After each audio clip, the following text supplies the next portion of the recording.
धागे न तिनक धिन धागे न तिनक धिन धागे न तिनक धिन धागे न तिनक धिन धागे न तिनक धिन धागे न तिनक धिन धागे न तिनक धिन धागे न तिनक धिन. Every day I wake, I make my mind up. I'ma be the one, be the truth, be the way. Yeah. Every day I wake, I make my mind up. Gotta keep my mind on the because they only telling their side of the story. Out here telling lies like they on Mongoloid. And poor rich kids get their money on phone it. But down here in the hood, yeah, we know Forex. We growing up, yeah. We got the good. Good of them assets, good of my bag. Get rid of cash before the whole market crash. A news flash, just a blast from the past. We gonna smash it. Be prepared to hit the gas, yeah. Build the land, get the wealth, change your name up. Get the title in your hands, switch the game up. Melanation, elevation, arise. We divide, blood eye, and we travel. Try. Blood eye, and we travel. Woo. That's my child. Woo. Blood eye, and we travel. Hey, hey, hit him with the higher. Yeah, sharing no haka from Virginia. Yeah. I know I'm more because I'm blessed. I know I'm more. I pass the test. We got to see with the true eyes. We need some brand new bright ideas. We got the hearts and some great minds, yeah. If we could all just be sincere.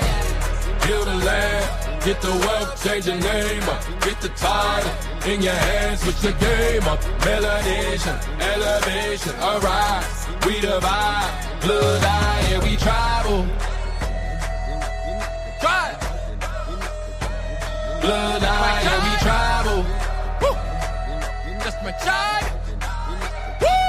Blood eye, and we travel. Build the land, get the wealth, change your name up. Get the title in your hands, switch the game up. Melanation, elevation, arise. We divide, blood eye, and we travel. Hey, hey, hit him with the higher, yeah.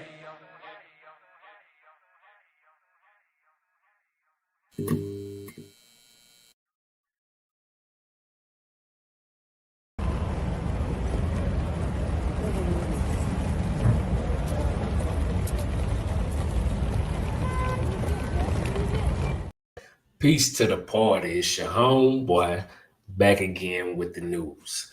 As we get prepared for another Sunday service, so we're going to talk about the Pilgrim story later, how the revisionist history changed, the complexions, even the storyline and all that good stuff. We're going to build to that. But, we got to talk about some current events, bro. So right now it's going crazy within the so-called conscious community of Tariq Nasheed and FBA versus Professor James Small. All right, so like always, before we come and when we craft these stories up, we always do our research. I definitely be in tune with all sources. I don't want to take just one side of things, so I had to go see where the conversation stemmed from. So I'm pretty sure by now y'all have heard, y'all seen Tariq Nasheed lashing back out. And Professor James Small said he taking him out of his Hidden Color series, the whole nine. So I'm like, bro, what really got these folks going? Because I don't follow their everyday movements. I have no idea what's going on in their world till something go viral and it come across my desk. You feel me? So obviously this one has. So let's take it over here. Let's start like we always do. I want to break this down with y'all. Y'all tell me what y'all think, man. Y'all go ahead and get yourself situated, getting ready for the bill a little later. We got Mac and I either pulling up. But let's talk about this, bro, because this is part of a very important part of the conversation that a lot of times that we be missing. And it seems like we rather had a division and the beef and the petty gossip versus coming together, really having that conversation, right? So check this out. I'm going to go over here and play it. We can break it down together, and y'all tell me what y'all think. So hold on, let me get it pulled up, bro. All right, so where we at with it? Let me go to screen 3 real quick. All right, so we're going to start. Now, this is Sell Africa to Africans is the YouTube channel this is on. All right. So, you know, I got my thoughts. So he talking to an African man in this video. This is very important. So we're going to start off to where the whole question about FBA and Tariq Nasheed, where it starts to come up at. All right. So we're going to start from there, break that down, and we'll come back to it.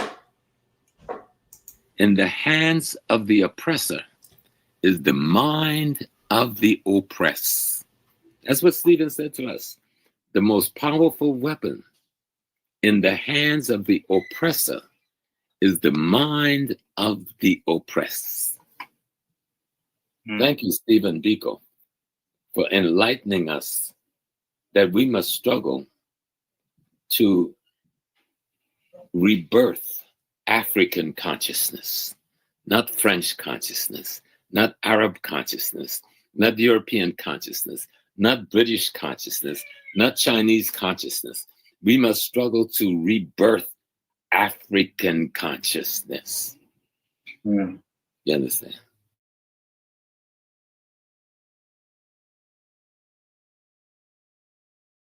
Who you are, I'm this, I'm that. That's fine. But that just means you're a little piece of what makes the African Africa. Yeah, exactly. Okay. So you only exist as a whole when you say I'm African. I live in America. Some of my people, they call themselves FBA and ADD and African American. Yeah. But all of them are just little fragments of a bigger thing called African. And if you deny the bigger thing, you denied your mother, you denied your father, you denied your grandmother, you denied your great-father, you denied your great-great-father, then you have no existence except as a clone and a hologram of the enemy that oppressed you. A clone and a hologram of the enemy that oppressed you. Now, I'm not saying these things to sound cute. I'm trying to give you structure to understand oppression. What is a hologram? You know?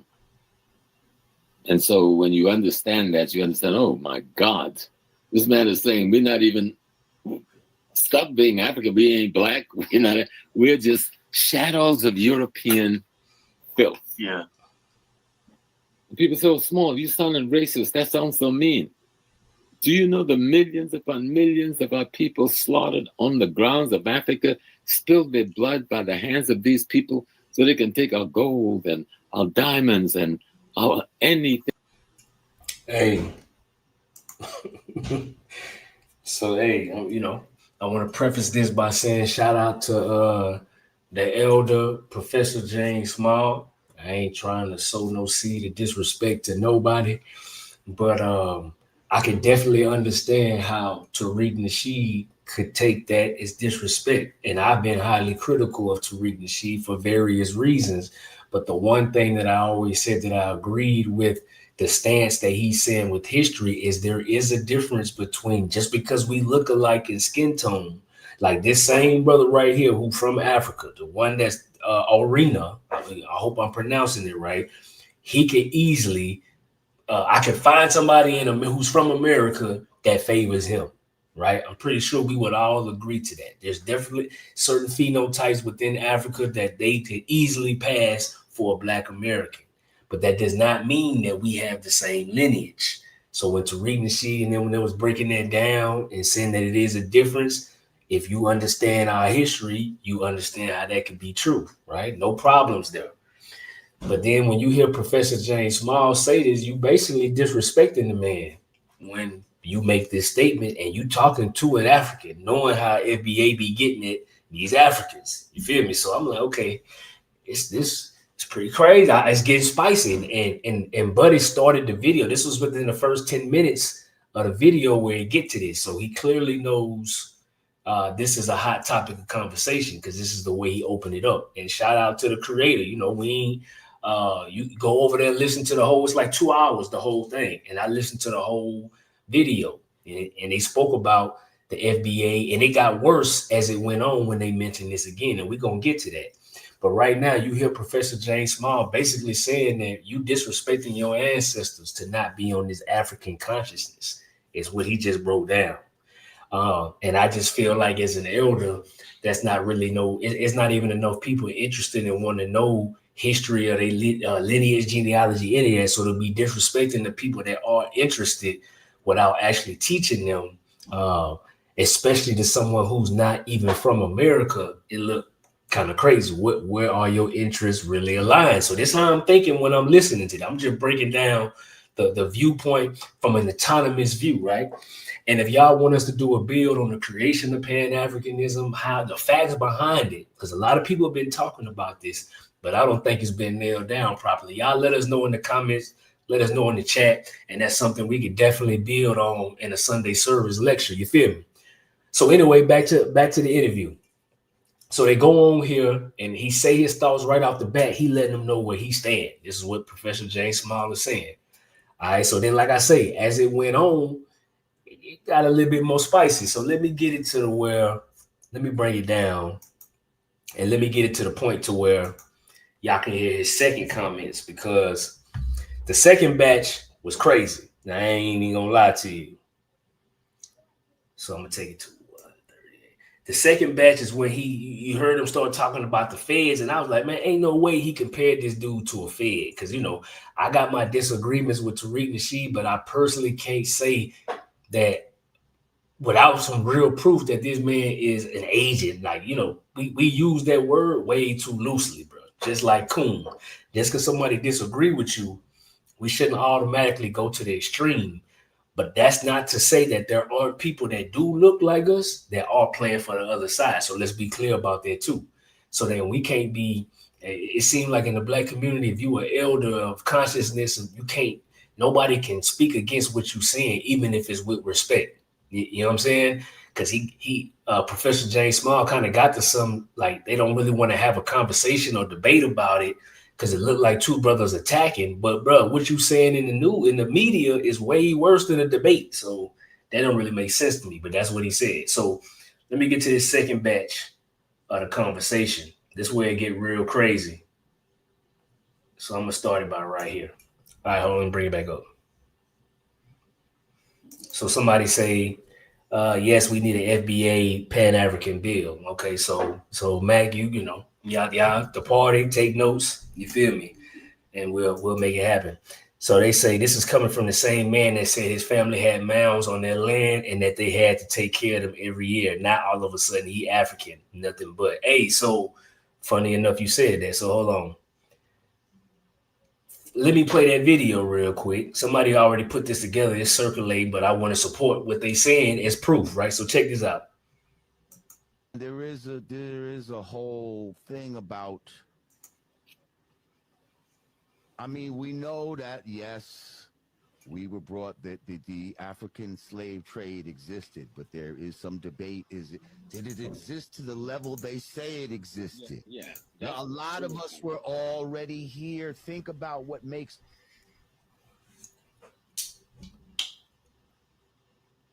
all over this planet Earth, or people that we like to call Africans, because I think we the original indigenous people of the planet Earth. Well, I don't even like to we are the original indigenous people of the whole planet Earth, so there should never have been a discussion about our indigeneity in North America. My family, part of my family, look at me. I know where my graves are. I know where I'm talking about the graves of those who came before the slave ship, because we didn't bury underground. We buried above the ground. And the mounds are all over Oak Hill. And we would go clean it every year. Our grandfather took us to clean it. And we would replace the instruments and tools and things on their graves. I didn't understand what that was about when I was a child, but we did it every year. That's something we did. They used to say these are Indians, but they weren't no Indians, okay? That was the language of the day that Papa and them were using. These were not Asiatics. But if you read LaRon Bennett's Shaping of Black America, he does it better than anyone looking at it. The book called Shaping of Black America by Dr. LaRon Bennett. He has a chapter in there called The Red and the Black. And he deals with the amalgamation of those who came off the slave ship and those who were already here. And white folks making the claim, well, look, the ones in the villages is as black as the ones we're bringing in. So let's raid those villages and put them all enslaved. There is no more separate indigenous population here. because we amalgamated into one black population centuries ago. People need to stop the foolishness. I come out of one of the most recent walk out the bush black folks, because we didn't walk out the bush until the 70s, most of us. Down in Andrews, South Carolina, Santee, South Carolina, Conway, South Carolina. Some of our people still live in the bush and don't pay much attention to the damn government to the day. They call that the free wood. Sometimes they call it Burgess or Socrates. Part of it used to be called North Myrtle Beach. That's where my people come from. That's who I am, a bush Negro from the free wood. All right? And we amalgamated with those who came off the boats, and we amalgamated with some of our Asiatic cousins. But this North America was a black civilization. Central South America was a black-skinned African civilization before the Asiatic crossed the Bering Straits, and they declared war on us too. And before the whites came on the ships, who declared the second phase of war on us. Okay? So, hey.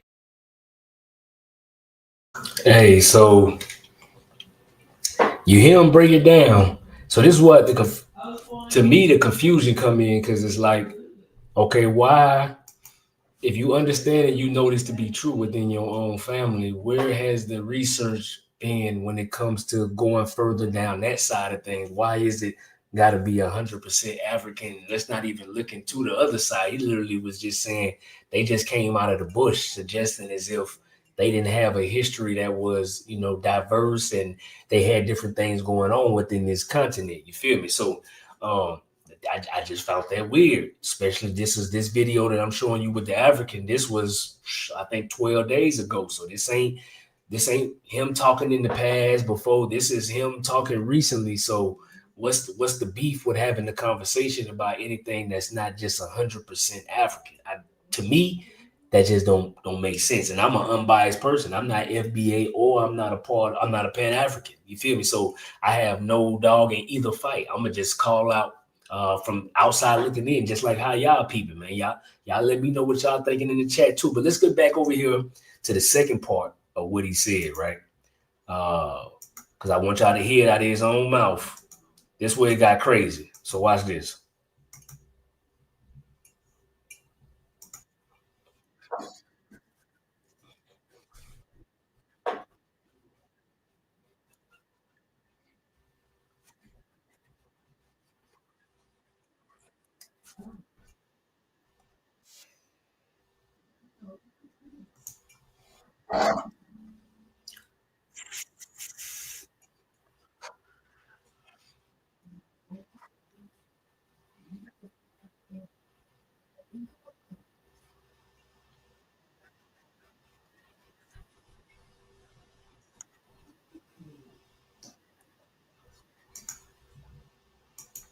Oh, my bad. Hold on. Said they ain't the value made on there. Let me redo it.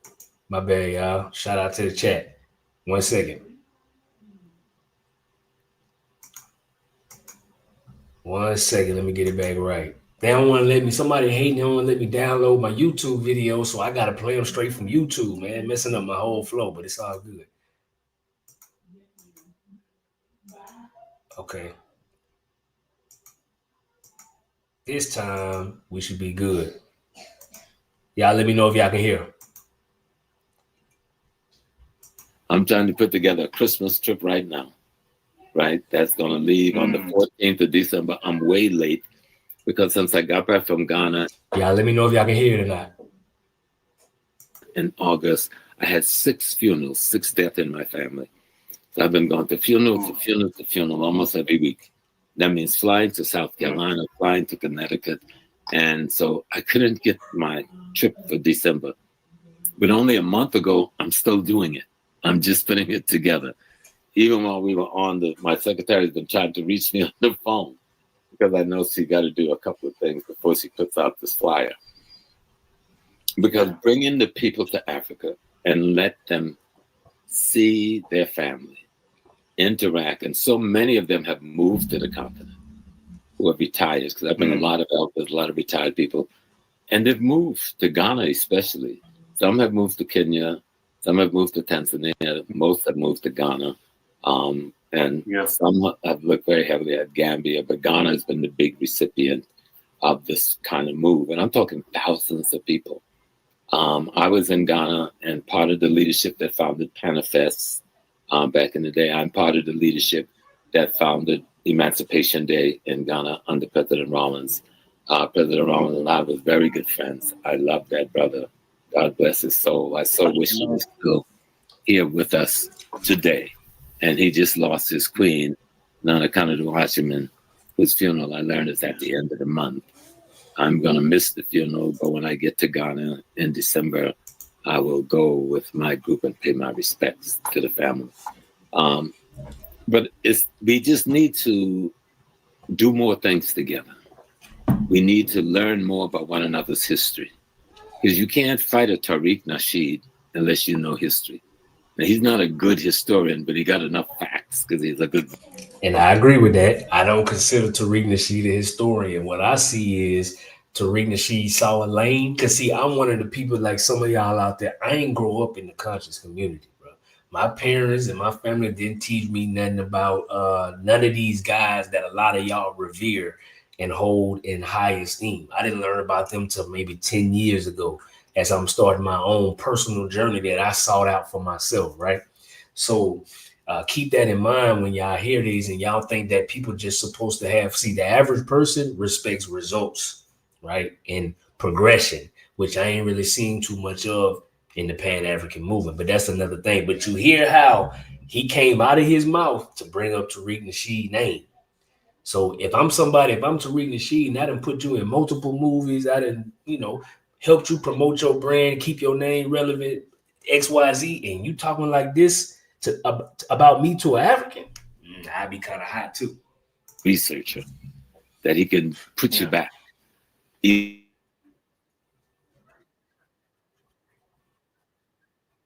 debate. But if you get the right facts, his methodology doesn't matter. I can beat him down, but that'll just be another two black people fighting on the internet. And I refuse to do that. I've talked to him privately. I don't feel he has shown the respect he should have, given the conversations we've had about this issue.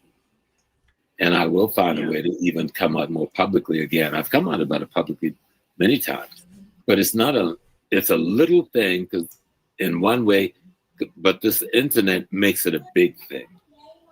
But you got to remember, the masses of our people ain't paying no kind of attention to Tariq. The people who go with me on the trip to Africa, the working class people, the middle class people, the retired people, they don't give a shit about that. And even the young people who go to Africa, they're already Pan-Africanists. They ain't even thinking about him.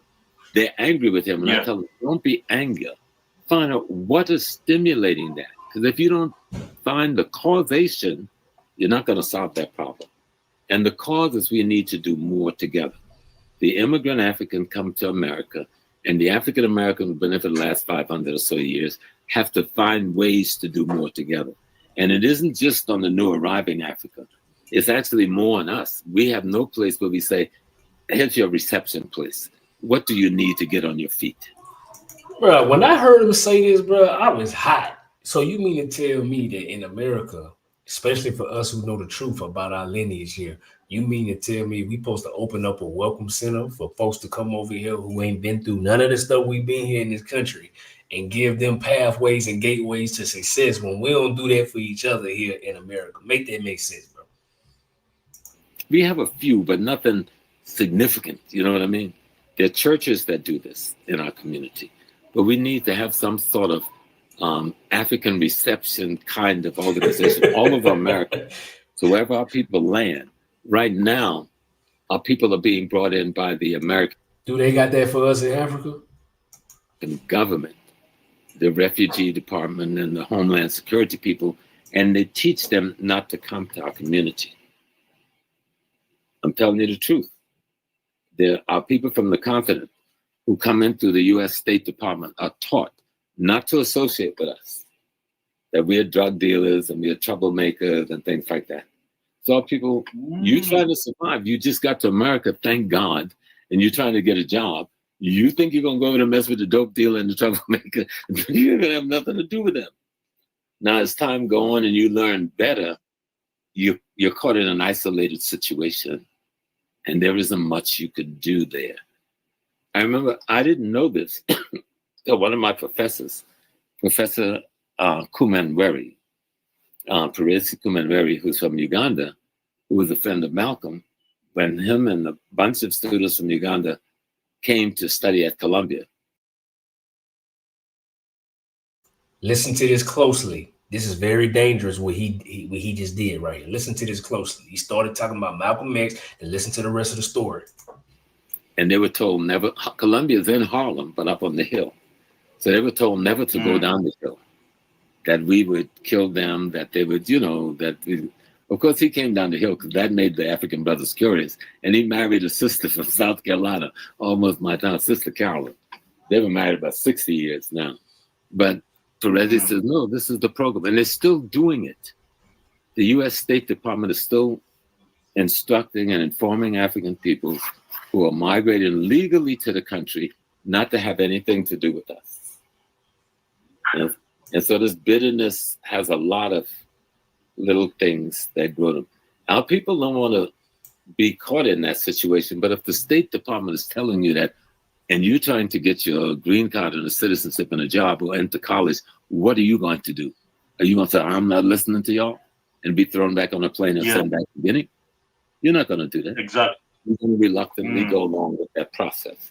And then that process starts building. And then you got the African Americans who are just playing ignorance, but we don't know how much American State Department or Justice Department is involved in foundation of Black America. Who's getting paid the money to say what they're saying? There's a paper, it's a white paper, you could probably find it online. It was done by a man named Brzezinu Brzezinski. He was the national security director under Jimmy Carter.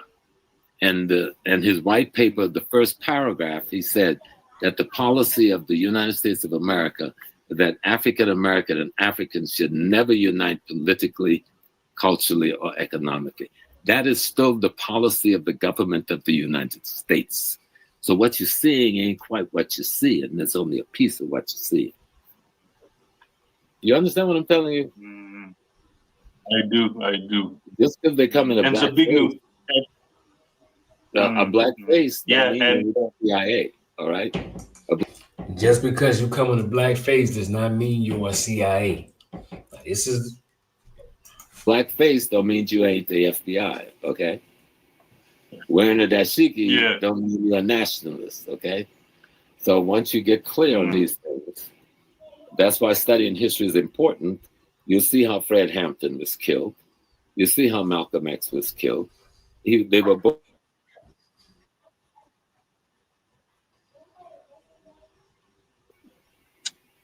So you can bet some foundational Black American people are agents, and even some from the African side are agents. You know, I've seen my brothers and sisters from the continent be recruited by the State Department. And I tried to pull the coattail of their parents. But if your son is being brought to America, given a free education, who's going to listen to me? Yeah. They're going to tell you that the State Department is using him. I know the particular program. It came from under USAID. And they're going to come back to your country one day, and you're going to look up, and he's going to be your governor or your president. And you won't know why he's behaving the way he's behaving. Hey, what he just said was heavy, bro. Now, did y'all hear the way he just broke down? He just literally was saying he equated FBA and Tariq Nasheed to somebody who could possibly be an CIA informant. And then he put truth in there, which is just because they look like you does not mean that you can't be working for them people. That is a fact. He also broke down how the U.S. aid, which is famously linked to a lot of Democrat initiatives, especially in the last administration, helped put people in position that are from other nations to be able to integrate within the people who look like them and then go back to where they from with a whole new mission too. Doesn't that sound familiar? He also said that this is why history is important. So that's why when a man this intelligent goes and says the things that he said, boy, that's dangerous. I ain't even gonna hold you. And I don't consider him nor Tariq Nasheed to be an agent because there's no proof of that. But the way he's talking is very, very dangerous. So we may need to take a closer look into what's really going on. Like I said, if y'all want us to break this down, really get to the bottom of this Pan-African narrative, where it all came from and what the goal seems to be, definitely tap in. Let us know in the comments. We about to get ready. This is how we gonna lead into the build today, because everything that we do is behind the perspective of we have been purposely pitted against a lot of people, whether that be Africans, whether that be white people, because once people have conversations, you break down narratives because you start getting to the bottom of the conversation and you get to some truth. You know what I'm saying? So, hey, look, we about to get ready for the build. Hi America, we wrote the Pilgrim story. We got Matt, we got 90 in the building. The Gullah Man Squad just sent me a text. They said they ready. They said they ready to get to it. So that's what we finna do. We finna take it over there, let them go ahead and amaze us with the lyrics, and then we gonna get to the build. So I'll catch y'all after a while now.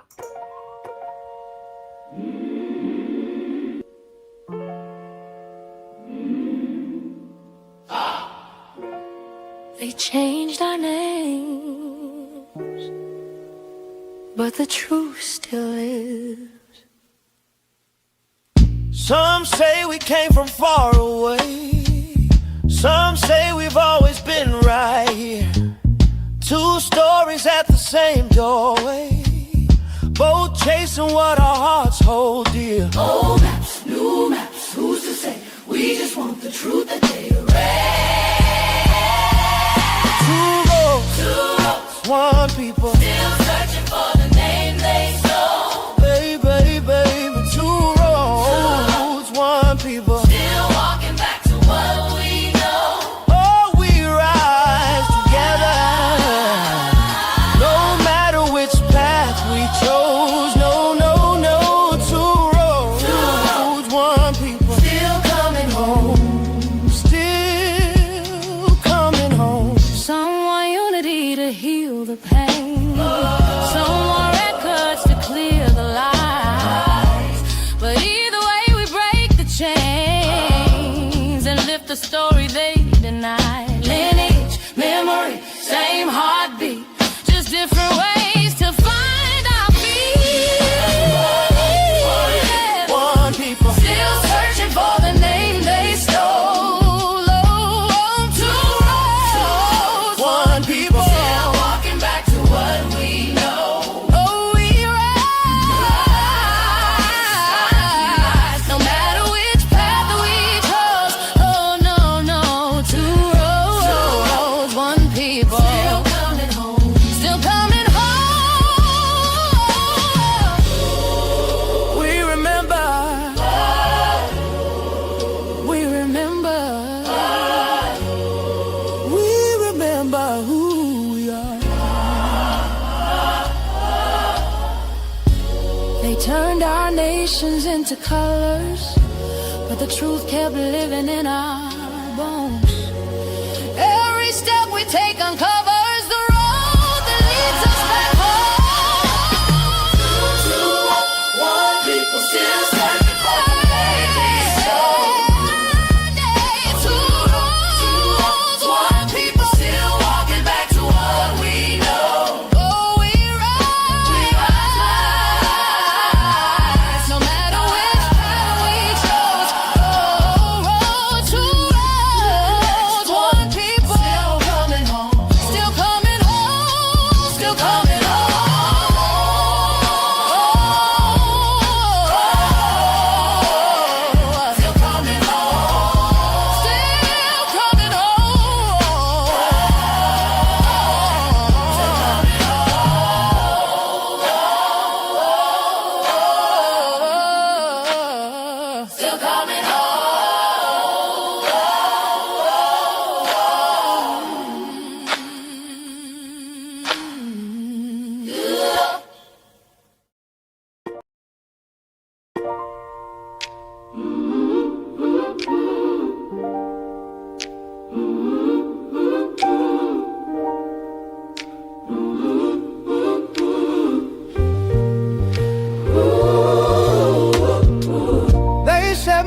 stories in a file, a barcode born to reconcile.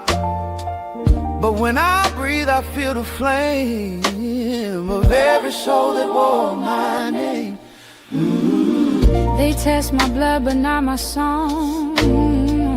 They name me right but spell me wrong. Every drop still testifies we survived what couldn't die. We remember the hands that pray, yeah. We remember the price they paid. We remember the light, the climb, 'cause the blood remembers time. We remember who we are. No code, no lamb, no star. Measure who we are. From the field to the skyline, from the roots to the divine. We remember our name, 'cause the blood remembers time.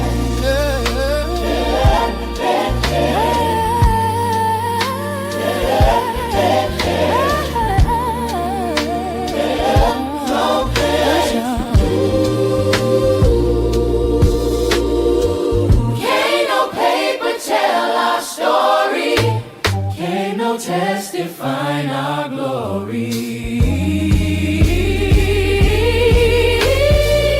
They say I'm part of this and that, but who recorded where I'm at? I'm every hymn my people sang before this nation knew our name. Rewrote. We remember the songs they wrote. We remember the words they spoke. We remember the old and young. The fight still lives in every tongue.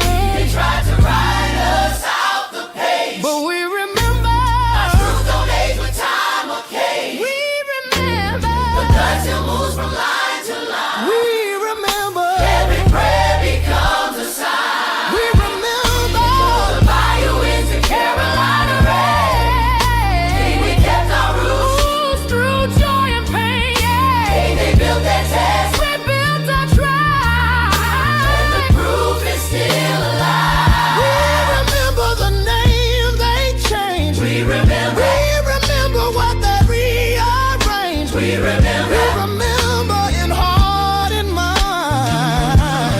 Birds the blood remembers time. We remember who we are. We remember near or far. our spirit still. They can test this flesh and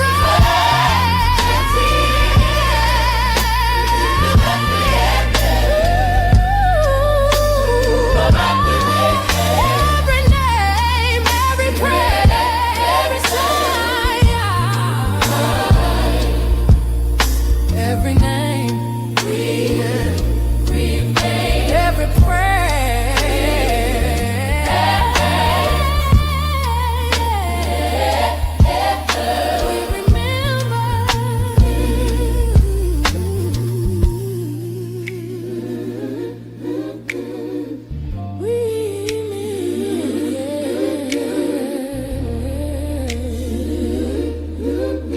the blood remembers time.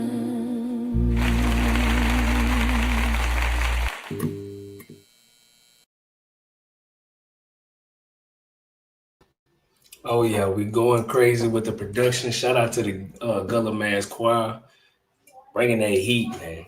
Really going crazy. Appreciate all the response. Hey, it's looking like a beautiful thing now. Putting in a lot of work to what we do because the information is important. Shout out to y'all for tapping in. So let's get to Mac, bro. Look like he ready. He in the studio having a good time. Hold on. Mac, what's up with it? Oh man, you already know what it is. Mic check 1 2. You heard me? 1 2. Yeah, live and clear, bro. You sound good. Man, shout out to the GMC, man.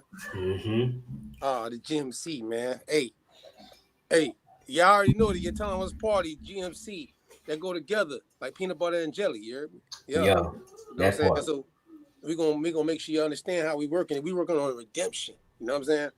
Hey, I hope everybody had a good Thanksgiving though. You heard, give thanks. You know what I'm saying? You know, I consider Thanksgiving an indigenous holiday. Right.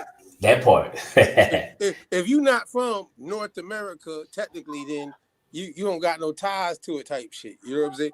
I guess that's a holiday that I've heard people tell me this, like, yeah, and when I think about who we are, only certain groups of people have ties to the heritage that's tied to what they call Thanksgiving. You know, in Hebrew, it's hoodoo. Not hoodoo, spookoo, or voodoo. I'm talking about hoodoo as far as Hebrew meaning Thanksgiving. You know what I'm saying? But either way, I think that it's interesting that, you know, indigenous people, shout out to my folk, in this time of the year that's indigenous, that celebrate the green corn ceremony, the fall festivals, and all the festivals and harvest feasts that different groups of people that are indigenous to North America did at the time. Mm-hmm. As some people would say, the Pilgrims came. Yeah, let's tap in. But for y'all to know, we ain't land on Plymouth Rock. Plymouth Rock landed on us. You know what I'm saying? I'm gonna say, you ready? Plymouth Rock, you know, it landed on us. You know what I'm saying? Make sure y'all hear that now. So either way, it's your boy Mac Ether. You know what I'm saying? Gullah Mac, you hear me? I Gullah Mac Squad got me in my feelings tonight. I ain't gonna lie to y'all. You know what I'm saying? And the harsh reality is live life autonomously. And this quote of what I just said is gonna be tied to Malcolm. So on this day, on this bill, I'm gonna give a little love to him. You waiting for 9? He ready almost? But we gonna he does. You want to get to the video real quick? Just play the video first and let everybody know what it is. You heard me? Tap in. We are African. Audio good? You heard it, Matt? Yeah, we good. And we happen to be in America. We're not American. We are people who formerly were Africans who were kidnapped and brought to America.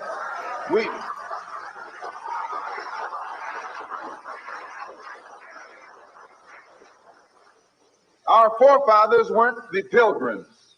We didn't land on Plymouth Rock. The rock was landed on us.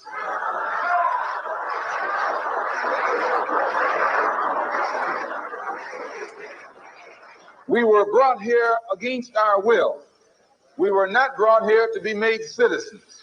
We were not brought here to enjoy the constitutional gifts that they speak so beautifully about today. Because we weren't brought here to be made citizens today, now that we've become awakened to some degree and we begin to ask for those things which they say are supposedly for Americans, they look upon us with hostility and unfriendliness.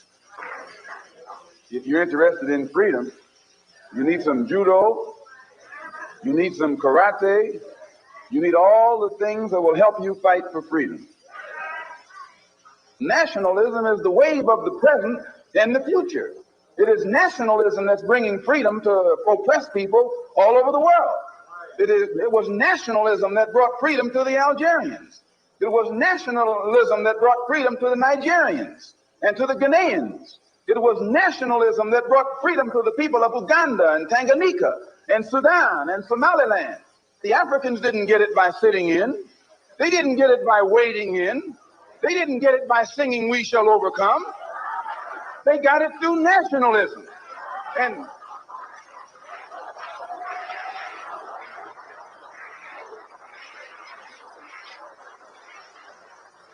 you and I will get it through nationalism.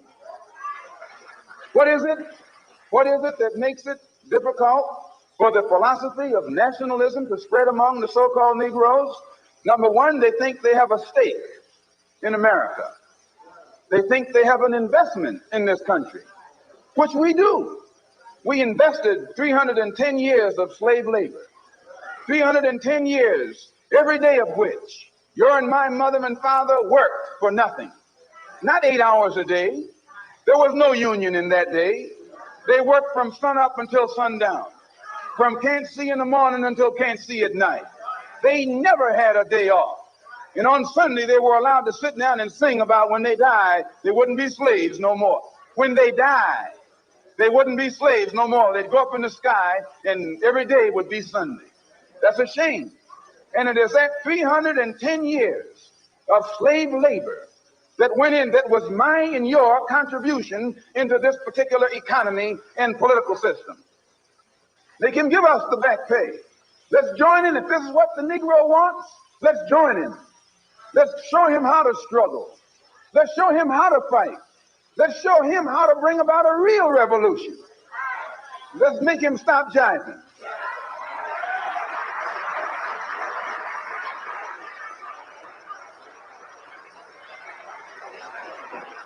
You don't need a debate.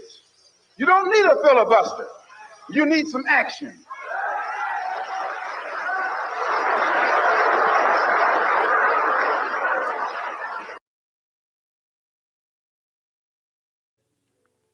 Yeah. You already said, right? Mm-hmm.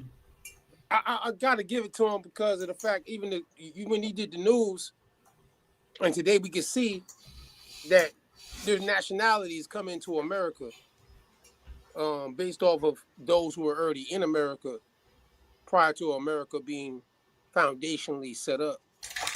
They were labeled black, Negro, colored, in the evolution or ethnogenesis of people being categorized in the country. You know what I'm saying? That became known as a nation. And nationalism, the study of nationalism, that's what nationalism is. Ism, you know what I mean? Anybody that's on any kind of ism, you studying that noun, action, or what you're trying to subscribe to.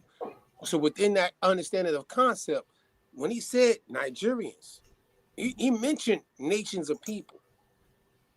And in the concept of what Malcolm was talking about in 1964, you know what I'm saying? And you got to think about when he's living and put that in context of what he's getting it from too. See, I'm not going to sit here and say everything I agree with Malcolm now. Right. And it's funny. So I'm not doing that. So we started off with the news, right? Talking about Tyreek versus Professor James Smalls.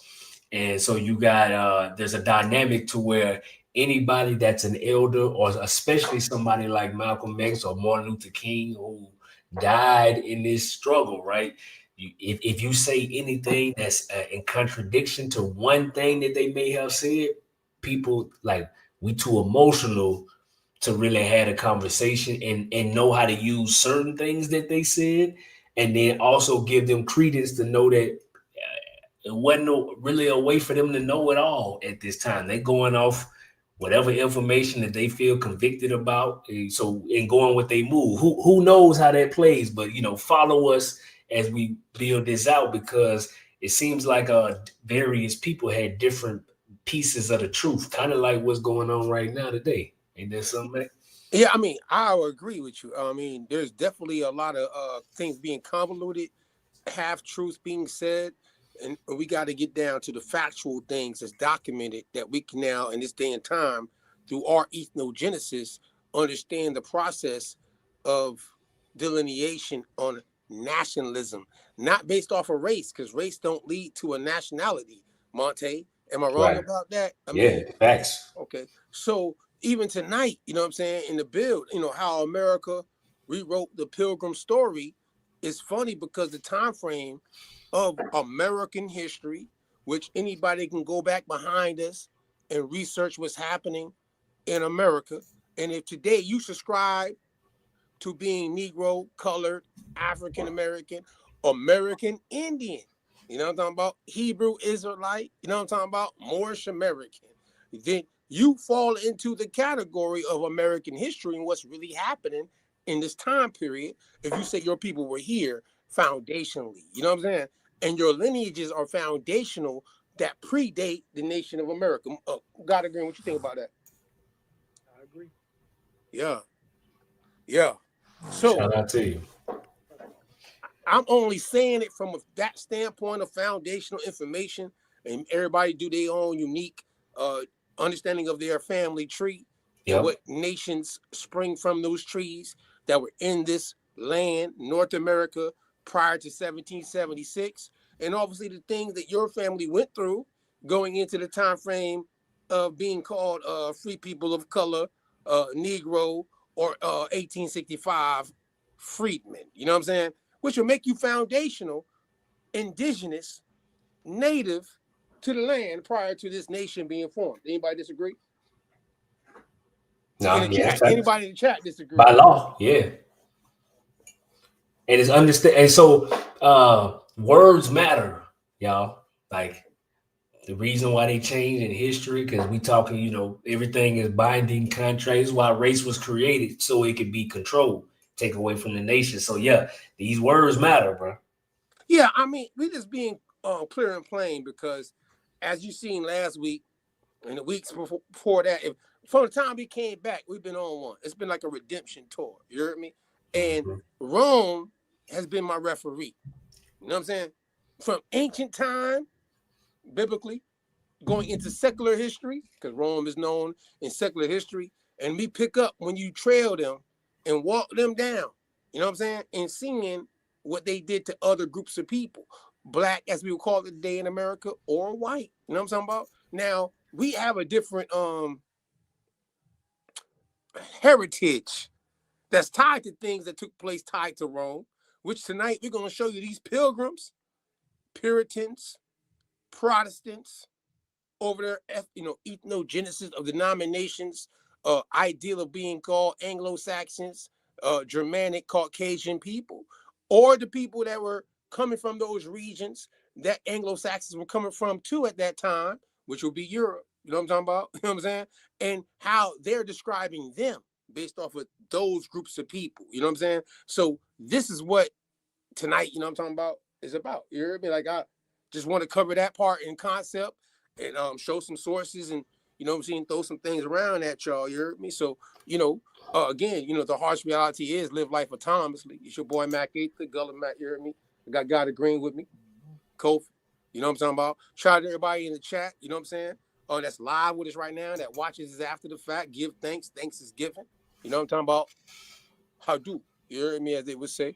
Or any of my indigenous people in whatever festival you've been celebrating this time of the year. You remember? Yeah, shout out to you. And shout out, I think this might be Miss Stale. If it is, shout out to you. And if not, shout out to you anyway. You feel me? But yeah, peace to everybody in the chat. Yeah, tap in. So 1440s. You heard me? Is 9 there? Is 9? Yeah, 9. Flash him. Come on camera whenever you're ready, bro. Let 9 know, because I don't want to leave him out of this situation. It's the party. We know we deep in what we do. You know what I'm saying? Everybody don't come on screen all the time, but the ones that do, you heard me? I be wanting them to come, because we do this behind the scene. Y'all have no idea. You heard me? But we live with y'all now, though. So 1440s, we've been covering, obviously, Portugal. You know what I'm saying? And we showed y'all last week that before you get to a certain point and what's happening in real historical references, we're going to show that this same thing we said last week about Portugal, Dutch. We talked about the Black Jew, Cromwell, last week Sunday. We had to follow up because these things, and I ain't forget for everybody out there, because again, I'm going to take y'all there, but these things have to be laid out, see, because some people, you know, microwave, they want to get straight to this, but then you miss out all the good stuff when it's stewed up. You heard me? Like the Dutch pot. You know what I'm saying? Now, in the manner of this, because it's on fire, you heard me? The Portugal builds Atlantic deportation systems. And Sephardic Jews, this is a relapse, you know what I mean? Get y'all, make sure y'all see 1500s, we understand. Walking you up. You know what I'm saying? We just like to walk you into things, so you never think we forgot the timeline of certain things that we have to, and if we miss it on the timeline of what the concept is tonight, you still see a walk up that you can go research of what we walked up to get to this point of why we're saying what we're saying based off the build tonight. You heard me? So, and we need to have this timeline memorized, man. Hey, we need to be very proficient. Like, if you really diligent about what you say you trying to do, we can't have no chinks in our armor. So really, the whole foundation of America in the years in Europe, right before that, like I was literally the 1400s and up, we need to be very versed with that. So go ahead, Matt. Yeah, so where I'm at, though, we're going to stay consistent and show people that talk about slave trade, you know, and if you're going to go to the lawful things tied to what they call the Atlantic slave trade. I mean, I know we've already told you that that ocean you might think is called the Atlantic. That's treacherous to cross. You know what I'm saying? And I understand it's treacherous. At the same time, it wasn't called the Atlantic. You know what I'm saying? Right. That's a fact that we got to understand, too. So Ethiopian is the term of that ocean until the 18th century, basically. You know what I mean? That's based off of European crowns and other people that's doing maritime on that ocean. And however they moving, if they crossing or not crossing. I'm gonna say it like that. Now we're gonna get to the point of foundation. See, foundation for all my black folk that's native, indigenous, whatever mixture you may be in America. Shout out to my American Maroons. Atlantic Yahudi diaspora, because based off of what's happening off the European crowns, ain't nobody gonna come tell us unless you can show us what we've been displaying based off of Rome as the referee and these crowns at this time that are Roman Catholic crowns going into 1492, and what we walked up with Portugal's ties to what they're doing easily 1440s, going into these things would literally let you know that the foundation is laid out in what we call today a slave trade, and what it obviously was tied to, which at that time had nothing to do with race, because the term African, you know what I'm saying? The term even saying somebody's being prosecuted by a European, no, these are not the terms in the documents lawfully that we're finding that the European crown are persecuting what we call today black folk at that time. Put it like that. Does that make sense? Everybody to tell? Let's tap in. Yeah, and so to explain it, to make it extra plain, when we use terms like European or Black European, it's because to the person who's just now hearing this information, we want to be very specific in who we are describing. If we was just to say what they look like and where they from, what continent, right? But when it's time to review what's actually happening within history, we got to go by the terms that they were using and what they meant for that specific moment, not what they mean today. You know what I'm saying? Let's get it. So, hey, we got 9 too. Shout out to you, bro. Yeah, 9. What up, though? I want you to get yours in before we go into a heavy bar. What's up with you, though? You good? What's good? You hear me? Yep, you good. What's good, brother, with the news? What's up with it, bro? Monte, what's good? Can't call it, man. I like your little excerpt. Yes, sir. Yes, sir. Shout out to Mac Ether, was good. What they do? Shout out to the chat, everybody in attendance, those that'll watch this later on. Yo, but happening, bro? Where you at? Okay, I can see y'all now. Yeah, we got God of Green, my boy, back. Okay, God of Green. Okay. That's my boy, God of Green in the back. He said, "You ain't take my job, bro." My boy said he gotta get some shots in. You gotta break. Hey, he still though, you know what it is. Yeah. Ain't gonna lie. We deep, bro. Shout out to the party. Yeah. Yo, Matt. Before you do that, pull up, have Monte pull up the PDF I showed him so we could just do the Ethiopian look-alike situation. Your PDF? That's what you want to see? Yeah. The first give it to him first. Yeah, give it to him first, so that they can see who. When we get to the other shit. Here you go. They got it on screen now. All right, hold up. Let me get mine because I can't look at your screen. Yeah, for sure. Okay, the 7 seers. He who has eyes, let him see.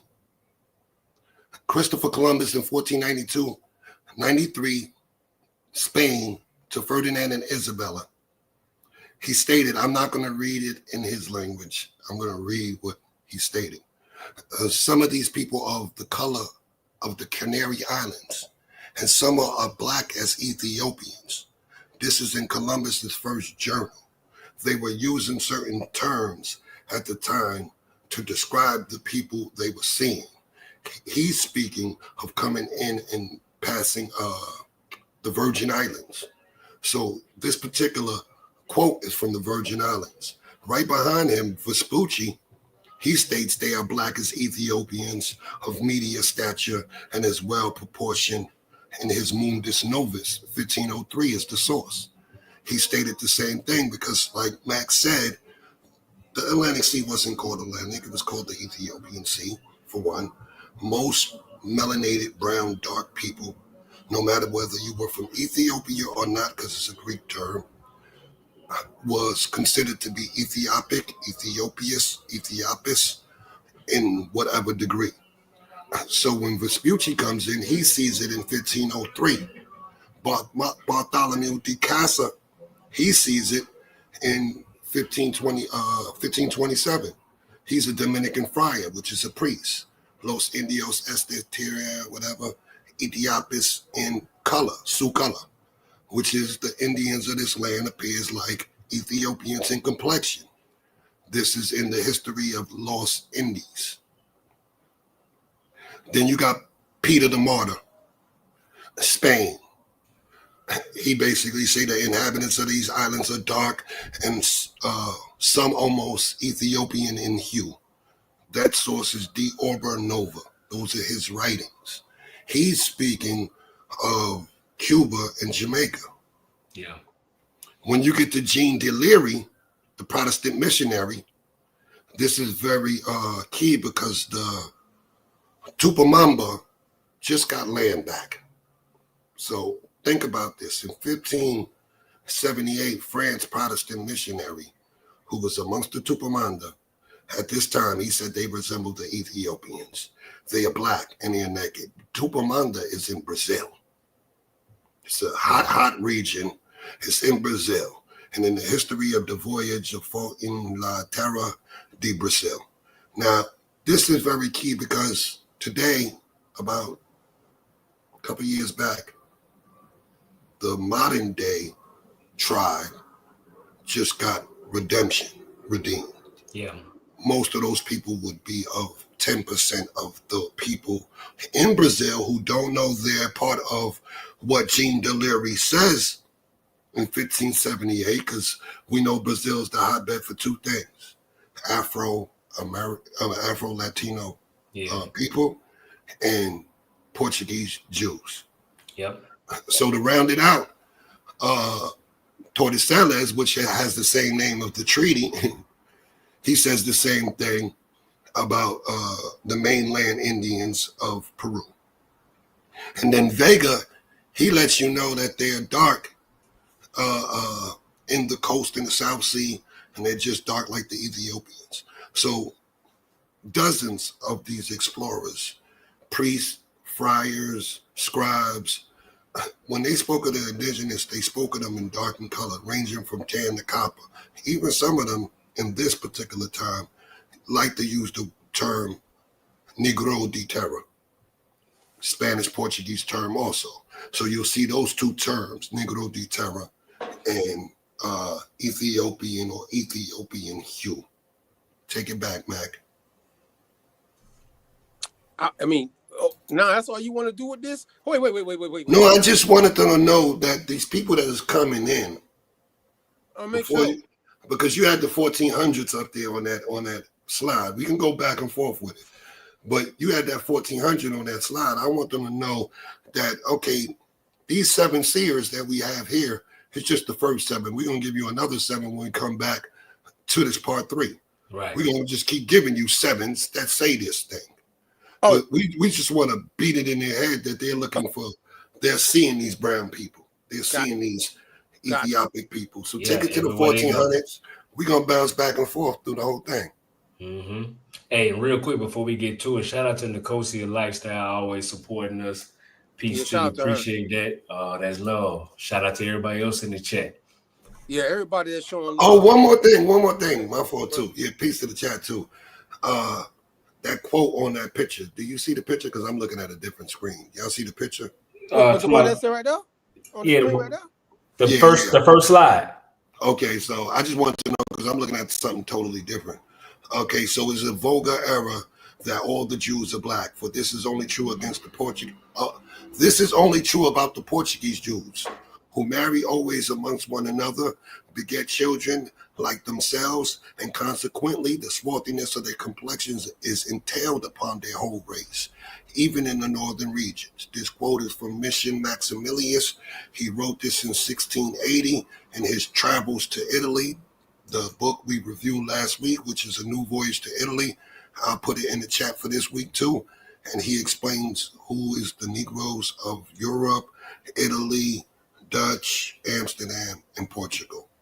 So the Portuguese that are coming in are considered to be what? Negro. Yep. To him. And now you're seeing what? El Negro de Terra coming in. So it's Negro on Negro coming in the 1400s. No disrespect to Caucasian people. Will get to their story at their particular chronological time in their circle. Hey, I want to say something right now. Can you look at this screen right now as he put it out?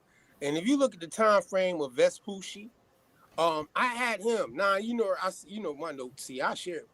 Hey, Bartholomew, de la Casa. You heard me? Yeah. I'm gonna say Columbus. Everybody know Columbus though. Whatever. But Peter Martyr. Oh my goodness, that man right there. That man right there. No, go. Listen here. He cold. Do some research on. Hey, move up a little bit, Monte. Let them see that a little more. Can you move up on the screen? Nah, not on the PDF. All right. Yeah, it won't let me do it. All right, no pressure. No pressure. All right, yeah, so that's all I can do right there. All right, boom, that's cool. Ain't no pressure. In the situation though, look him up. You know what I'm saying? If anybody see the screen, screenshot that shit. You know what I'm saying? Go research what he's done, his information. Throw it in your chat, whatever you got, Grok, whatever it is, and go look for the links tied to what historically is tied to what's going on at this time. Now, crazy enough within it though, you know what I mean? Because before 1492, I want to make sure y'all understand this, because as we were talking about 1440, we showed you 1440 before he even did what he just did. You heard what I'm saying? And we got to understand the timeline. See, the 1440s to 1500s, right? And we're showing you people in the 1500s, and this is before the 13 colonies, right? Or here in North America, the Caribbean, South America, you know what I'm saying? Canada, like that. They don't make no claim yet. I'm not saying there's not even no people from that area not coming over here, but the crown side of it is not being claimed yet for them to actually show anybody being transported underneath that jurisdiction of that crown. Everybody with me on that? We on the same page? Yep. All right, bet money. Lost colony. All right. They lost colony, yeah. So as I say, before 1492, by the way, this ain't no shots at nobody on a religious ideal or nothing. You know what I'm saying? In the time frame of the Inquisition, Portuguese, 1440s is when you want to research going to this time frame, Iberian expulsion. They're a key factor that nobody seems to want to go and research. You know what I'm saying? We always just hear Spain because we know Spain, based off of certain things that happened between 1492 and 1497, which will be 1494. What's it called? The treaty. I always mess it up. Tordesillas. Yeah. All right. See, last week I wanted to say I just put the year. You know what I'm saying? But God of Green gonna help me with these things. Say it right, yeah.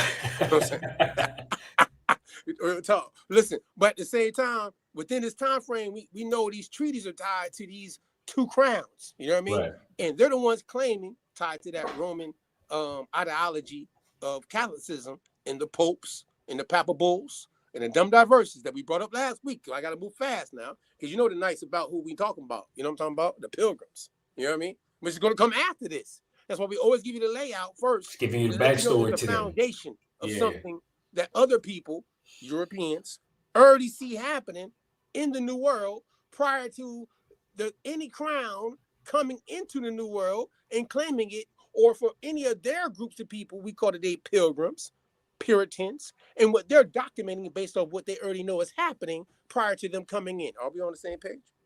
Yep.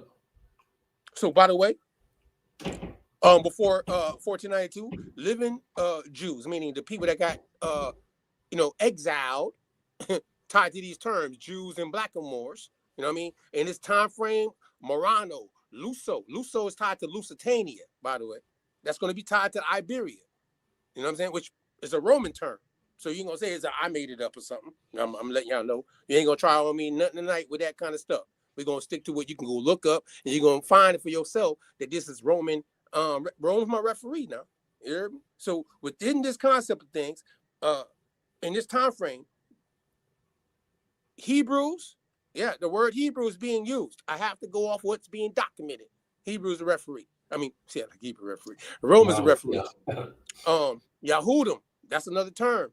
No matter if you find it in Greek or in Latin, in this time frame, you'll find it being used to describe those who are being persecuted by those crowns. You know what I'm saying? The term Moor and Blackamoor also are being used in this time frame to show who's being persecuted in this time.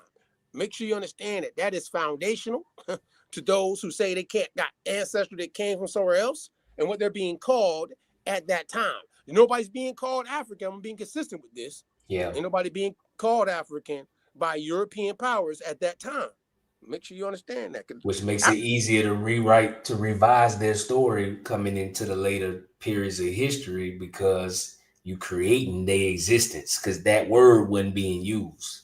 Right. Another thing I understand too, that even at this time, Costas, Bartholomew, Columbus, Vespucci, and other explorers that we know tied to those crowns in this time frame that go even beyond that. What's the next time frame on the slide? I know we in 1497. I'm gonna move up a little bit. What's the next one on there? They see that. They see that.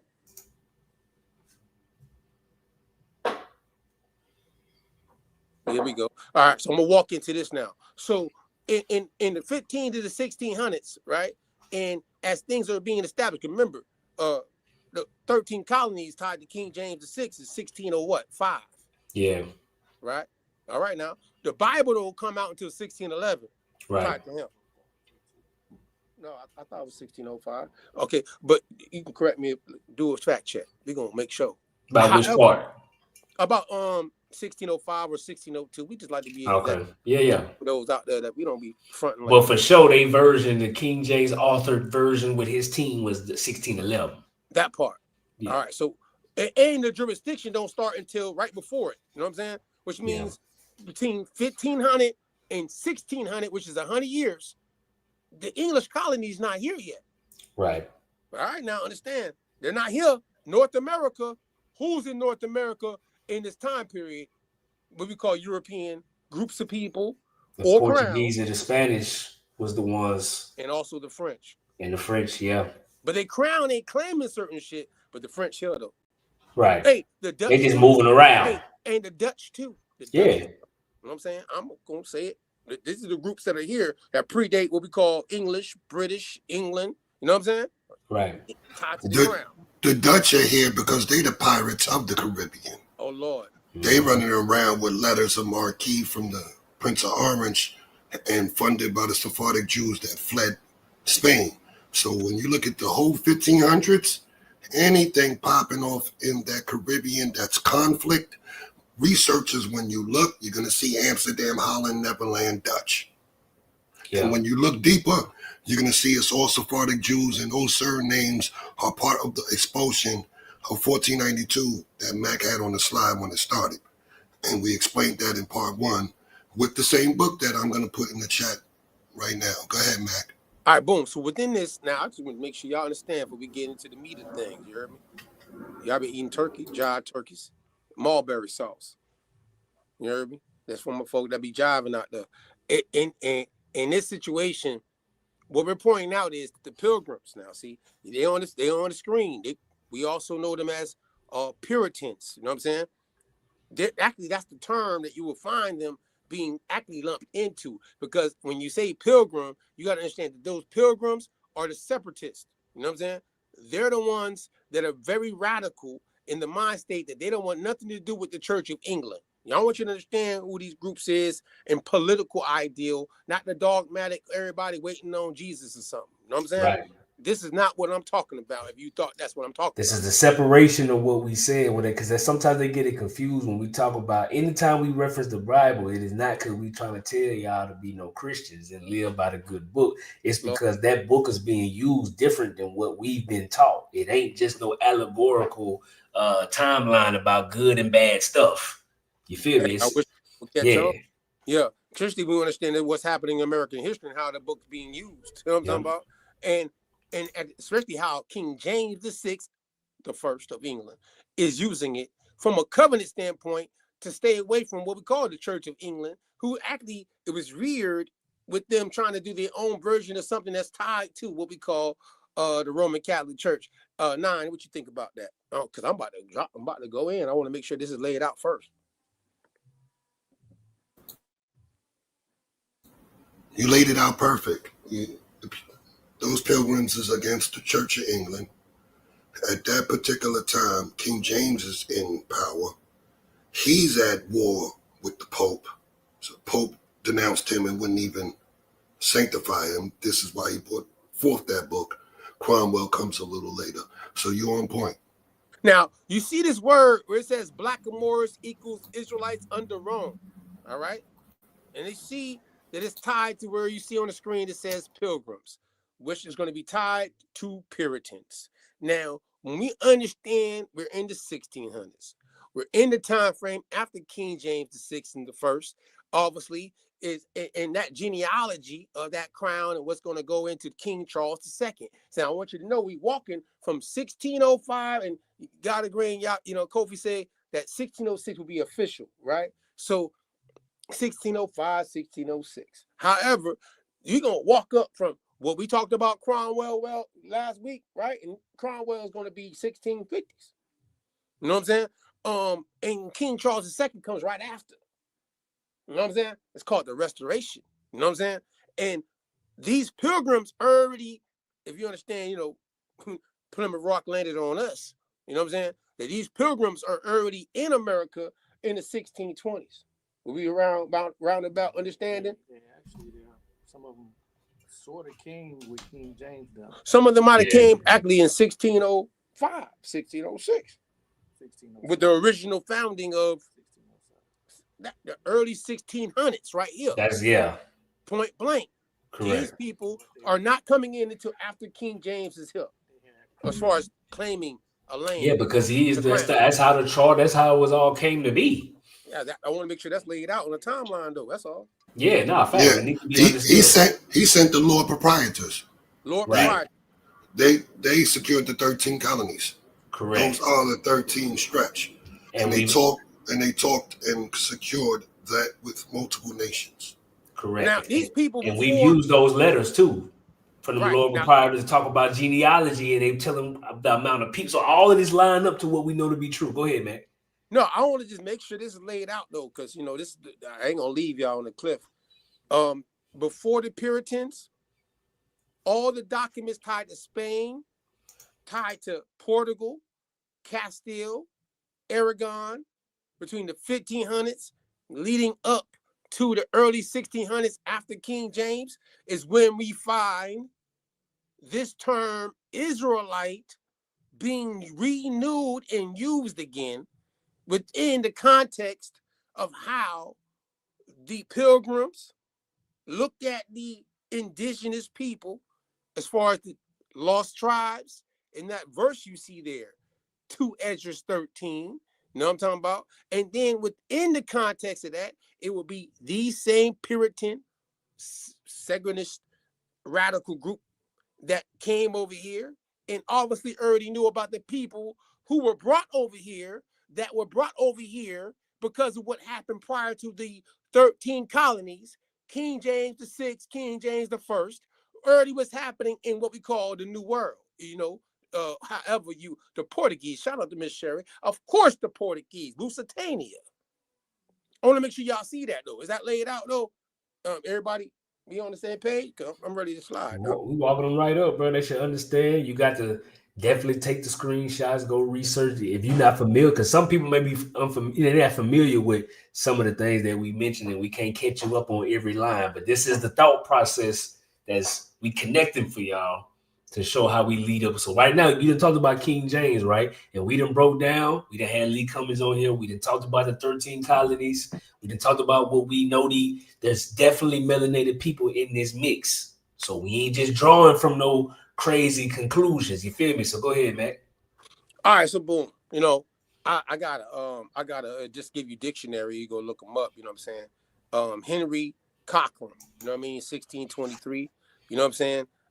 His dictionary is going to be tied to the term Blackamoor, and being used, tied to sources that's going to identify the groups of people that are amongst what would be called Indians, who the Puritans or Pilgrims, you know what I mean, or any other actually group of people we would call Christians, coming out of the foundation of the 13 colonies after King James set it up, but they're not Roman Catholics. So all of their ideology and political ideals of how they're dealing with indigenous people here that were here prior to them, and knowing the people that came prior to them because of things that's going to be called the curse of Rome. You know what I'm saying? We can slide though. Go to the next screen. I want to make sure everybody with me though before I go ahead and keep going now. You heard me? We on the same page. Nah, do you want to say anything about this? What we do? Like you said, keep rolling. Keep rolling. All right then. So we're gonna go ahead and get straight to Puritan Hebraism. All right. So as I just showed y'all this on the last slide, you know what I mean? We get to 1620s, 1650s, you know what I mean? We're seeing things taking place. Oh, Cromwell comes in, you know, things are going into Cromwell, you know what I'm saying? This is going into Cromwell from last week, you know what I'm saying? When you understand the time frame when we showed you last week, Cromwell's in power to implement certain things, you know what I mean? This influence was already in what we call today those areas of that area of Europe, right? Ireland, Scotland, England, you know what I'm saying? Wales, you know what I mean? All the different, you know, the British Isles, you know what I mean? Certain parts of France because of the Huguenots, right? The Calvinists, you know what I'm saying? All these different groups that documented that don't really align themselves with the Roman Catholic Church. You know, is everybody want to say? We gonna say, God. Yeah, King James, right? King James was an Anglican, right? Yep. We say King James was bucking against the Catholic Church, right? And he was. But the only difference really between the Anglicans and the Catholic Church is King James didn't recognize the Pope because he felt like through the divine right of kings, he was the one who was running stuff. But all their religious practices was basically Catholic. You know what I'm saying? Yeah. The people who bucked against that was the Puritans. Yeah. So that's why a lot of people would say really that King James was like a closet Catholic. He just wanted control. He didn't want to bow down to the Popedom. Right. And you see Cromwell them came in and was bucking against the Catholics and bucking against King James because he was really still on some Catholic stuff, but he wanted to be the head of his situation. Right. So they bucked against not only the religion, but the fact that he was dealing with the divine right of king. So that's my little Hey, that's a good breakdown too, because it's showing for, and they think this fight for power and political gain and religion being intertwined, they think this new. Mm-hmm. They've been doing this for so long, bro. And God, you got the conspiracies behind Cromwell's bloodline being attached to the Stuarts, right? And that whole dynamic where they're trying to say his mother's father ain't the true Stuart, that he injected the Richard line in there or whatever. But Cromwell's family also was the Knights of Parliament. Cromwell, the great knight, was under Elizabeth, and then his great-grandfather was under Mary. So the Cromwells were always in Parliament. And Cromwell felt the same type of vibration as other people, that divine right of king situation where monarchs have total power and the Parliament has no say. They were fighting that because not only were they in Parliament, they were the knights. So they were the tools you used to move your army. Yeah. Without them, you don't have that manpower. Yep.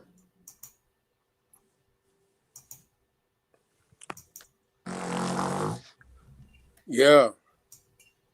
That part. Hey, and when they, a lot of people think this stuff like, so you can go find the charters, because a lot of times you can draw your conclusions from what they actually said that was involved with these charters, so we can make it all line up, right? You can go right here and go read them all. Use the resources that's available to us. I just put it in the chat. You can go read the charters, and it's showing you the lineup of the religion, some of their practices, the stuff they believed in, whether or not they was for slavery. Because you remember Lee Cummings brought this up to us a while back to read the charters. Because if one of these colonies was big into slavery at the time in their formation, it would have been a part of their charter. So, and there's a lot of information here. When you go down and look through it, it has all of these things documented. All right, let's go ahead then. I'm glad you brought that up. See? You see what I'm saying? So, we're going to keep it real now. The Puritans, Yale University, Harvard University, Brown University, are when we look at what we call Christianity in America, it's going to be tied to this group of people when we think of those Ivy League schools. not Roman Catholic. You know what I'm saying? It's going to be tied to what we think of Puritan structure of what we call Christianity. And Puritan foundation in this time period, as you see on this screen, is tied to their ideals of Hebraism. All right? What do I mean by Hebraism, huh? Well, I'm gonna go ahead and break it down for you real quick. You know what I'm talking about? Covenant identity. You know, some people out there, shout out to my folk out there be hearing, know that the word Brit means covenant in Hebrew. All right? The word Brit does mean covenant in Hebrew. Brit Shadasha. You heard me? You know what I'm saying? But some people might not even call what I'm gonna leave that. That's another drawing. I ain't gonna go there. But what now though, either way, when people think about Brit and actually them people themselves who were Puritans in the time frame of being tied to this term British, you know what I'm saying? Britons. Or Britons, right? They're looking at themselves as a covenant ideal of people. You know what I mean? When you understand, obviously, King James, what Lee Cummings has been breaking down with those Negroes, right? You know, black or even white people, funny enough now. You heard me now? I want to let you know. The white folk. Race ain't a real thing at this time. Race ain't there yet. You know what I'm saying? It's covenant identity. You heard me? And we're outside of that Roman shit. I'm going to say it like that. You heard me? Because they the referee, but they ain't going to call no foul on the play, though. You heard me? So in the situation, the Puritans in the 1600s, New England, that's over here in America. John Eliot, we brought them up last week. Increased Mather, you know what I'm saying? Remember these names, Cotton Mather, Samuel Sewall, and I got a link for him for y'all tonight. You know what I'm saying? Believe that the people called Negro.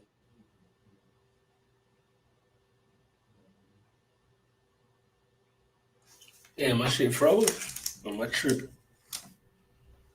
Hey, nah, you hear me?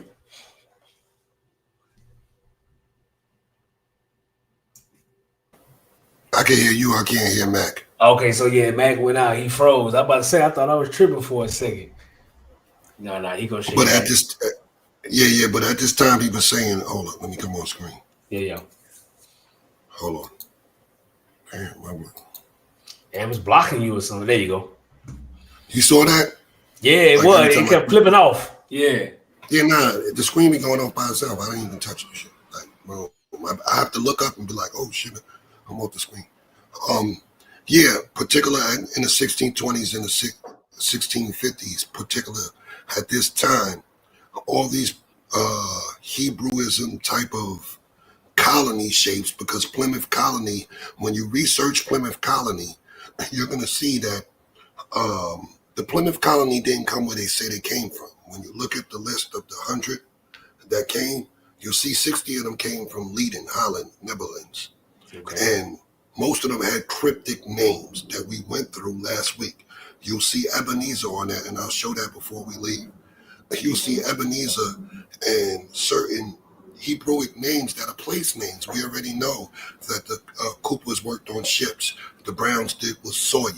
They're the ones that created that merchant commercial of, well, I wouldn't call it commercial at the time, but it was family-based corporate status, because your family, the Greens dealt with foliage, the Wells built wells, the Hills lived on the hills.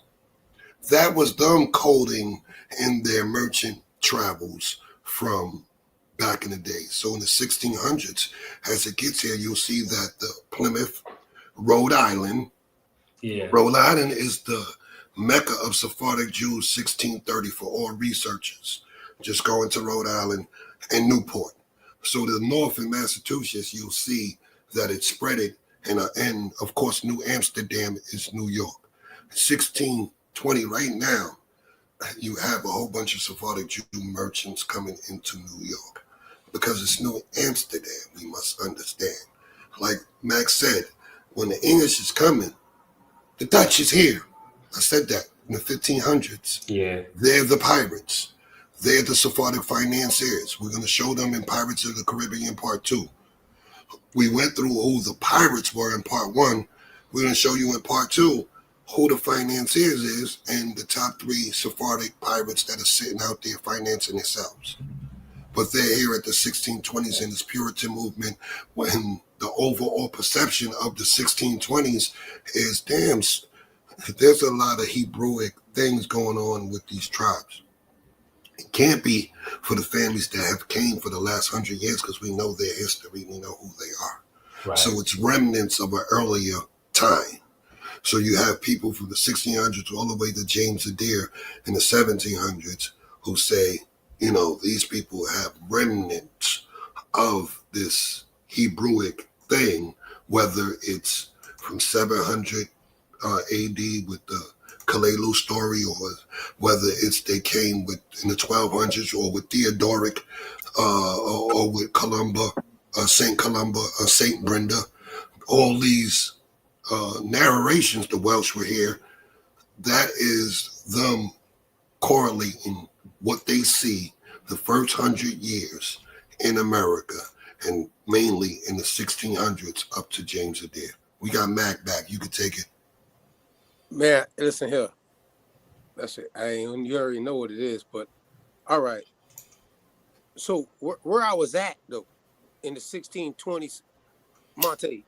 Yeah. You hear me? Yeah. Right. Go back to that slide. Well, I want them to see the time frame. I want them. What's the next slide? I mean, give me the next slide. They've been sitting on that since I've been gone. All right, bet. Let's move up a little bit. You know what I'm saying? All right, so in this time frame again, you know what I mean? This is going to lead into where I'm trying to go. But right before this is happening, you know what I mean? King Charles II and all these things are happening. You know what I mean? I'm going to go back to, you know, before I got cut off, because, you know, you got to understand what's happening walking into 1660 in North America, all right? And this is through the people who are amongst indigenous people, or the people who got exiled, and in using the terminology, you know, cursed of Rome. That included the indigenous people, by the way. So the Pilgrims and all the people we talked about last week and this week that was mentioned, they all have the ideal that the people at this time, this is before race theory, we call it the African, European, Indian, or American Indian, Malay, right? The 5 race theory. This is before any of that is even exist. There's no, actually, funny enough, I gotta say this too. The 10 lost tribes theory predates the outer Africa theory, based off of timelines of events, funny enough.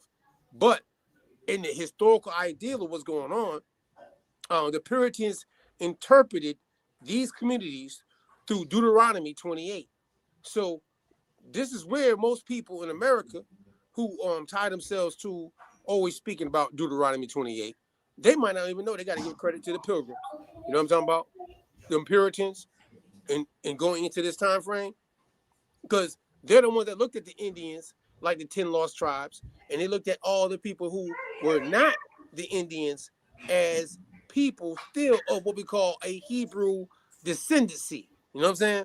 As far as what was happening off the expulsions of Rome, tied to the term or phrase curse of Rome. You know what I'm talking about? Yeah. So within that now, primary sources. You know, I'm always about primary sources, right? Before we go into the last hall of this, you know what I mean? And I'm gonna show it. Matter of fact, God, I say God, see, I'm telling you, I'm calling on you to do this. Monte, can you pull up the link I sent you dealing with Samuel Sewall? Let me know when you there. Y'all hear me out there?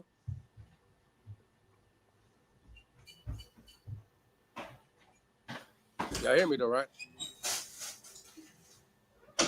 Nah, you hear me though? Is it me? Or maybe I got something going on. I hear you, but I hear something else, and I don't know. I think that's Monte. Oh, that was me. My bad. Yeah, what's going on? He sounded like a space shuttle, like CIA just came. What's going on in space or something, like we in the ethers for real? Like, hey, look. Hey, can you pull up the Sewall document I sent you? The Sewall, yeah. All right, hold on. Send me a Sewall. Bring him up. Primary sources. Hold on, which one you say it is again? Samuel Sewall. I'll point to it for you on your text. Yeah. I was trying to stay in my link, but I'm not sending this. Oh, nah, the selling of Joseph. I got you. Yeah. Oh, yeah, I need that. Yeah, that's what I want. I want. All right, hold on one second.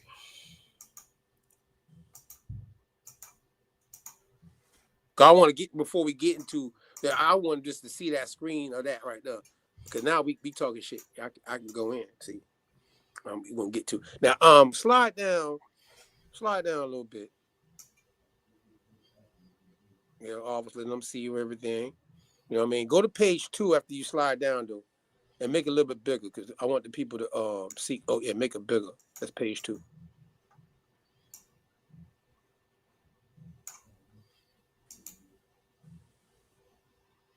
All right. This is Samuel Sewell's book, obviously, in his ideal. And if you don't know, I'll give you just let you know. Samuel Sewell wrote that these people, the Israelites, afflicted under the Papist, which will be Rome, and obviously people like John Eliot, Increase Mathers, Richard Baxter, right? But this joint is going to be tied to him right here, Samuel Sewell, right? Now, within this document right here on page 2, I'm trying to find it for y'all real quick. Okay, this is I'm gonna read from After Unwilling Servants. All right, so to follow me, it says, and there is such disparity in the conditions to the people of the land, but still remain in our body politic as a kind of extra vast blood. As many Negro men as there are among us, so many empty places there are in train bands, in places taken up of men that might make husbands of our daughters, and the sons and daughters of New England would become more like Jacob and Rachel. And if this slavery were thrust quite out of doors, moreover, it is too well known that the temptation masters are under to convive at the fornication, fornication of their slaves, lest they should be obliged to find them wives or pay their fines. It seems, go down, come down, watch this now. It seems to be practical pled that they might be lawless. It thoughts much of that the law should have satisfaction of their thefts and their moralities, by which means holiness to the Lord is more rarely engraven upon the sort of servitude. You know what I'm saying? It says, it is likewise most lamentable to think how it is taking that Negro out of Africa and selling of them here, that which God has joined together, men do boldly render asunder.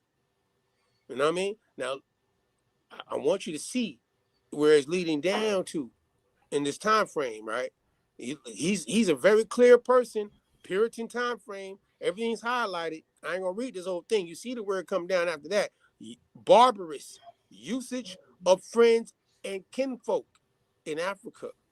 It might not unseasonably inquire whether we are not culpable in forcing the Africans to become slaves amongst ourselves. And it may be a question whether all the benefit received by Negro slaves will balance the account of cash laid out upon them. Oh, and for the redemption, Gullah, of our own enslaved friends out of Africa, besides all persons and estates that have perished there. You see that word right after that? These Blackamoors. These Blackamoors. You see that, right? Mm-hmm.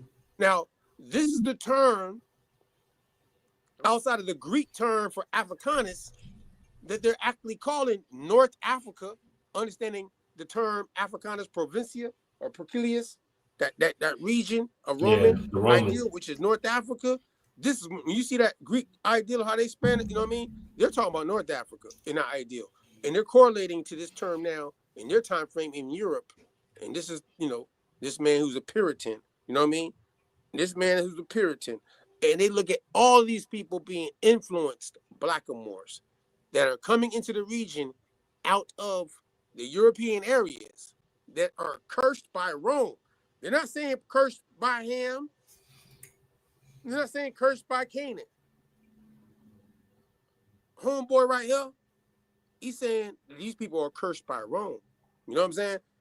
Throw the link in the chat because I can't read the whole thing for them tonight. I want to make sure they got that one first because Samuel Sewall, along with the others, John Eliot, Increase Mathers, Cotton Mathers, Richard Baxter, you know what I'm saying? These all people will be Puritans. And I guess their foundation will be tied to Pilgrims.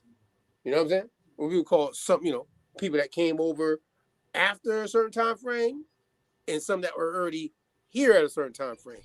This word Blackamoor is not tied to Muslims.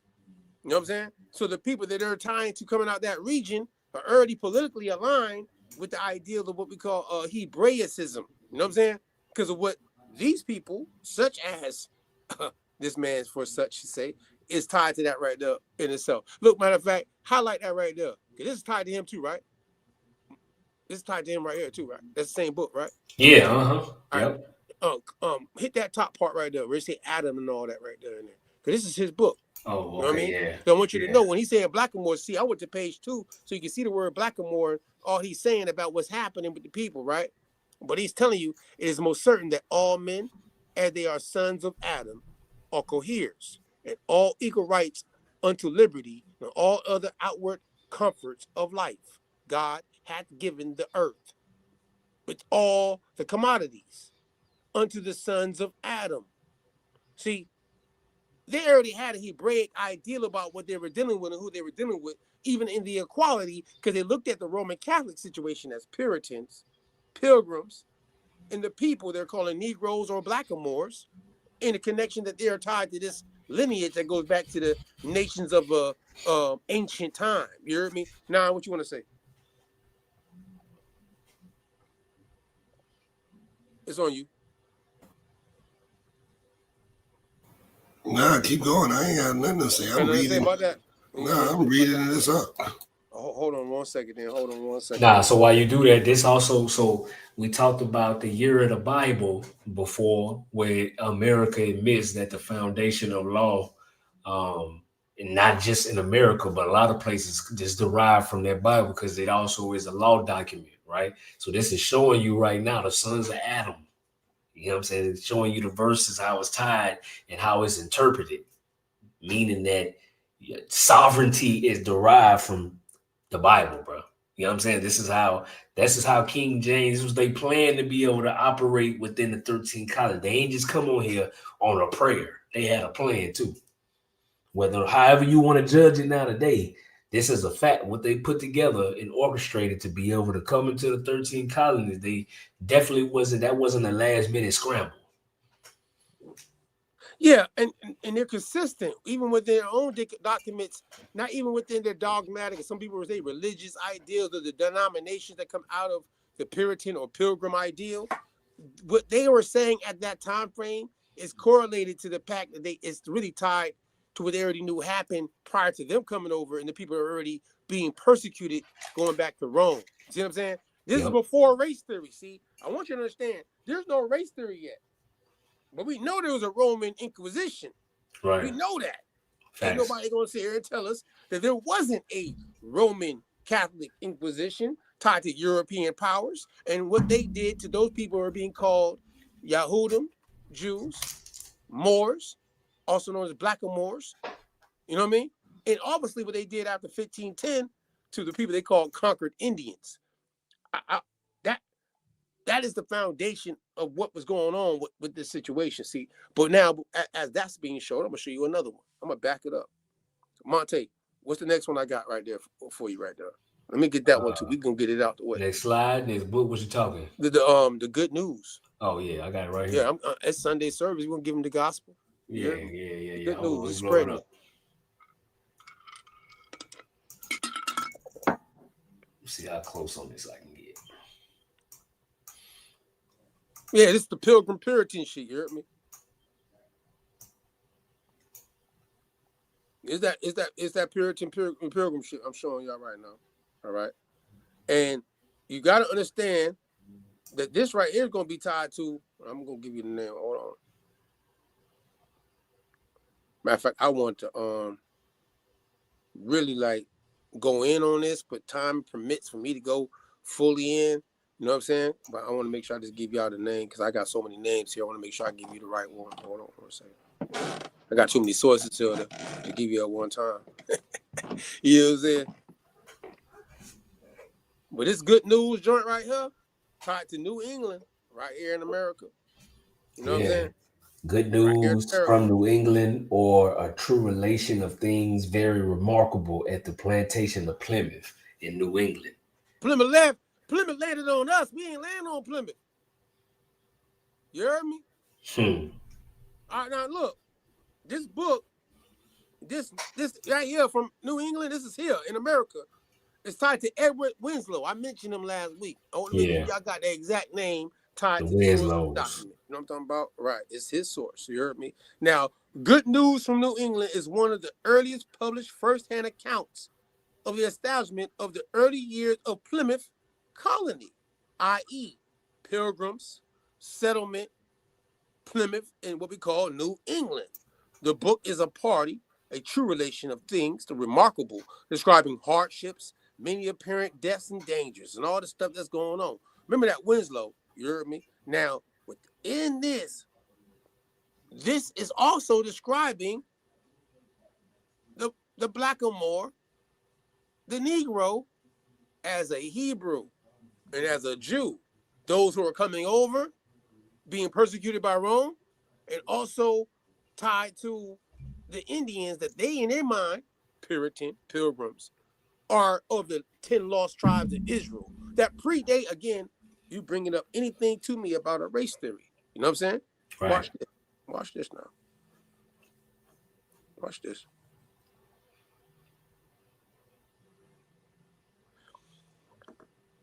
I gotta pull up the sources. See, I try to make sure, because I'm showing y'all some primary shit. I don't want y'all to think, you know what I'm saying? So, Good News from New England, 1624. See, I showed y'all, I brought y'all up to 1660 King Charles, the RAC, the Royal African Company.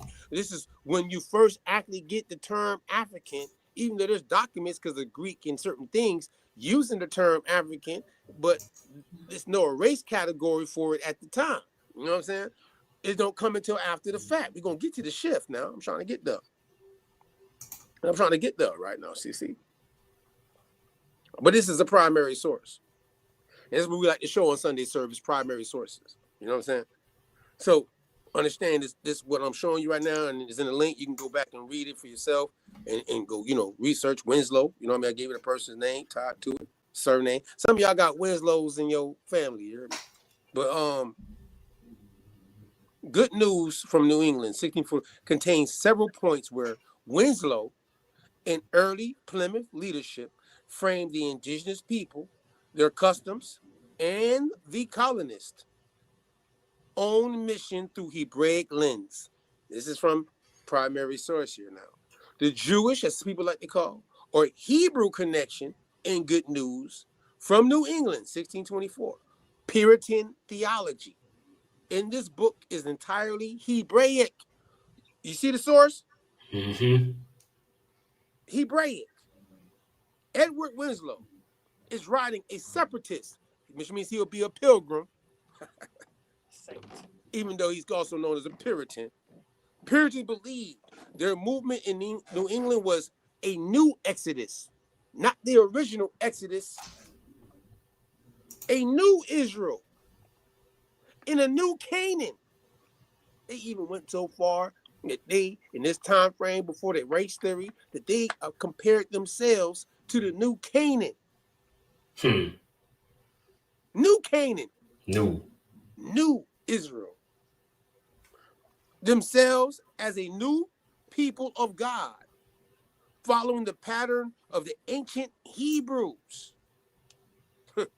In Good News, Winslow describes their survival as a providence of the God of Israel, explicitly borrowing Hebrew Bible language to explain their mission.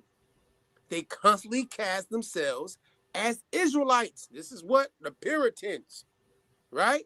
Why I'm saying that? Because before the Puritans, the Pilgrims, 13 colonies, the people that are actually being persecuted by Rome or Roman Catholic historical lawful documents are not using the word Israel until the influence of these pilgrims, you know what I'm saying, and their theology. Anybody have any thoughts before we go any further? Because I thought that right there. Pause.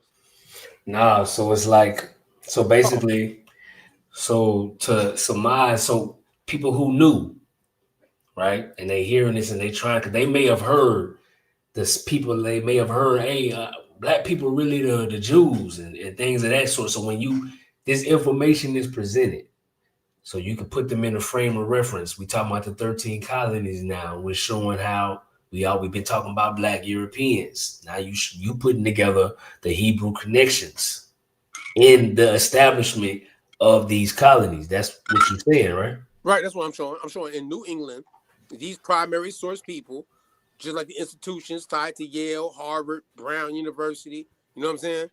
We're gonna have to do a part, of this, but because there's too many sources now that we're gonna lay out. We already showed you Rome. We already showed you what the Roman bill we did when we came back live. You heard me? Yeah. And now we're showing you how there's people, black or white, that are not wanting to be underneath this ideal of what we call Roman Catholicism, and they're coming in what we call today in denominations, ideals of what still gonna be tied to being Christianity, but they're coming in politically underneath the ideals of them being a covenant people in a renewed ideal, because they're breaking away from what we call Rome. Now, is there anything you want to say about that? I would just add that if anyone researches the Mayflower and Jews, you'll see a big cover up, because many of people have wrote and went into that particular situation of them being crypto hiding. Remember, New Amsterdam is Dutch. We know from 1492 to 1750, Sephardic Hebrew Negro Jews that fled from Portugal and Spain hunkered down in Amsterdam. And they're in this Dutch, and they're in this biggest port that's blocking off north from south. And everything north, you will see that Newport, like I said, Newport, Rhode Island. Rhode Island is Sephardic all the way through in its early inception. That is their stronghold. They disperse from the Mayflower and those particular families, and they go into Newport and basically Rhode Island heavy. And then that's when you see, the first openly Jew gets this, gets that, gets freedmen rights. And you'll see most of the Jews, Sephardic, that got freedmen rights in America got it in the North. Or in the Carolinas under the plantations that were ran by the Sephardic Jews. And we showed you all a list last week, and we'll show you a quick list before we leave tonight. Go ahead, Mac. That's why we're gonna have to keep this going. And what do you say? Go ahead. Yeah. So I just want to throw in there that you just talked about the Dutch, right? Yeah. And the Pilgrims get to Plymouth and when 16 what?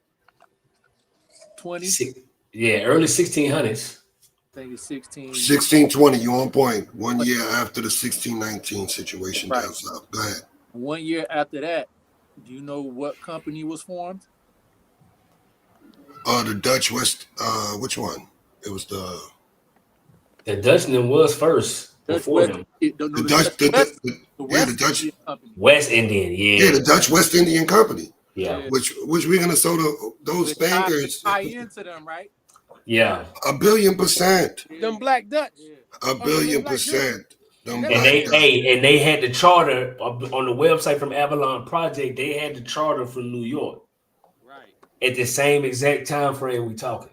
Right. Yeah, they remember it's called New Amsterdam right then, and it's 1610. It's New Amsterdam. We'll show you. I'm going to show you one. All locked down, bro.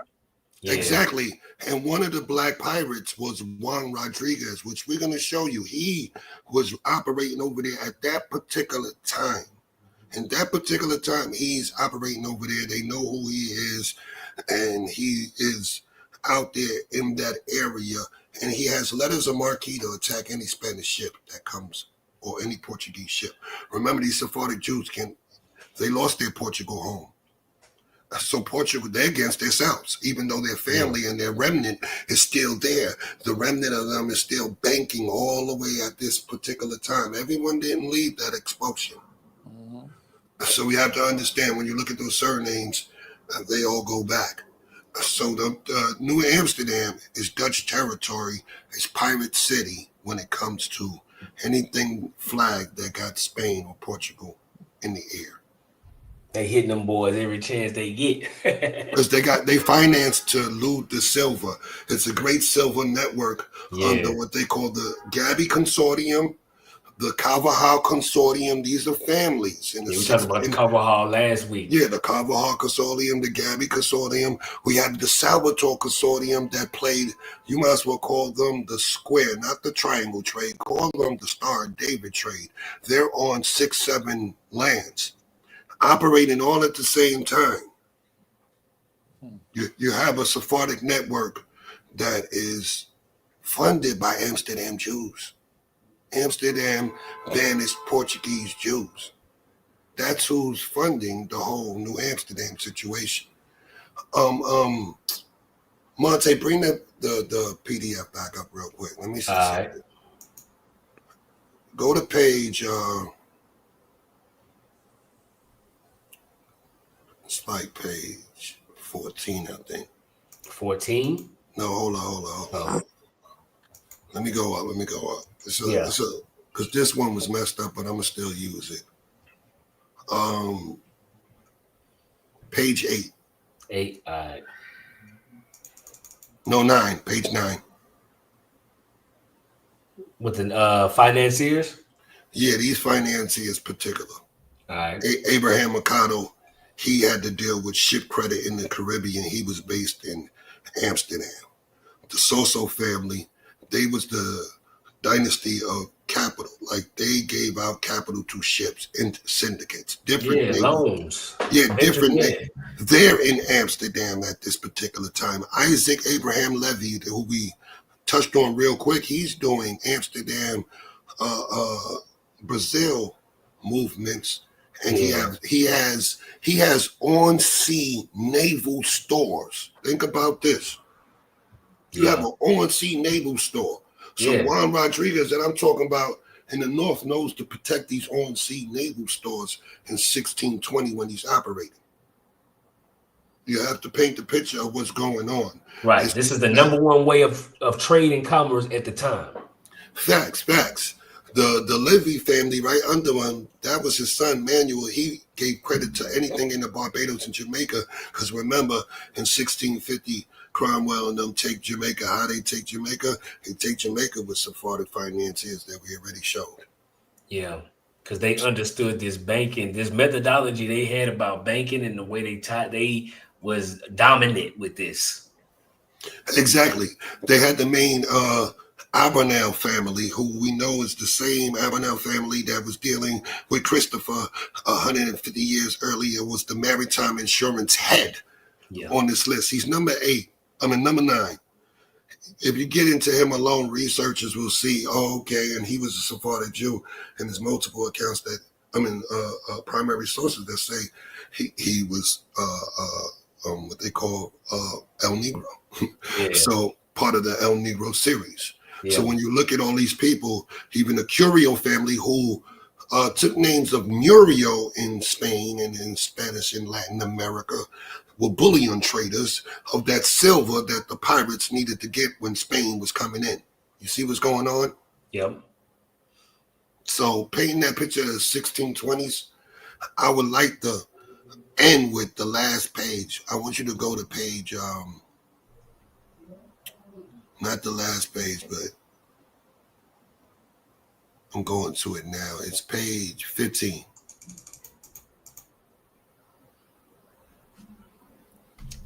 What we got here look like land ownership with laborers. Okay, this is a list that many people done say the Pope sisters is up there. The reason why I'm putting this list, because you'll see this list with another list that we're going to show we're going to compare the lists of why these free Negro women of color on this list, when you research them, have so many acres in the 1700s. And why, remember, this is early before the 1790 census.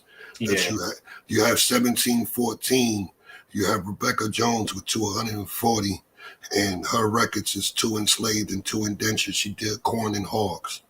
So you have this particular list.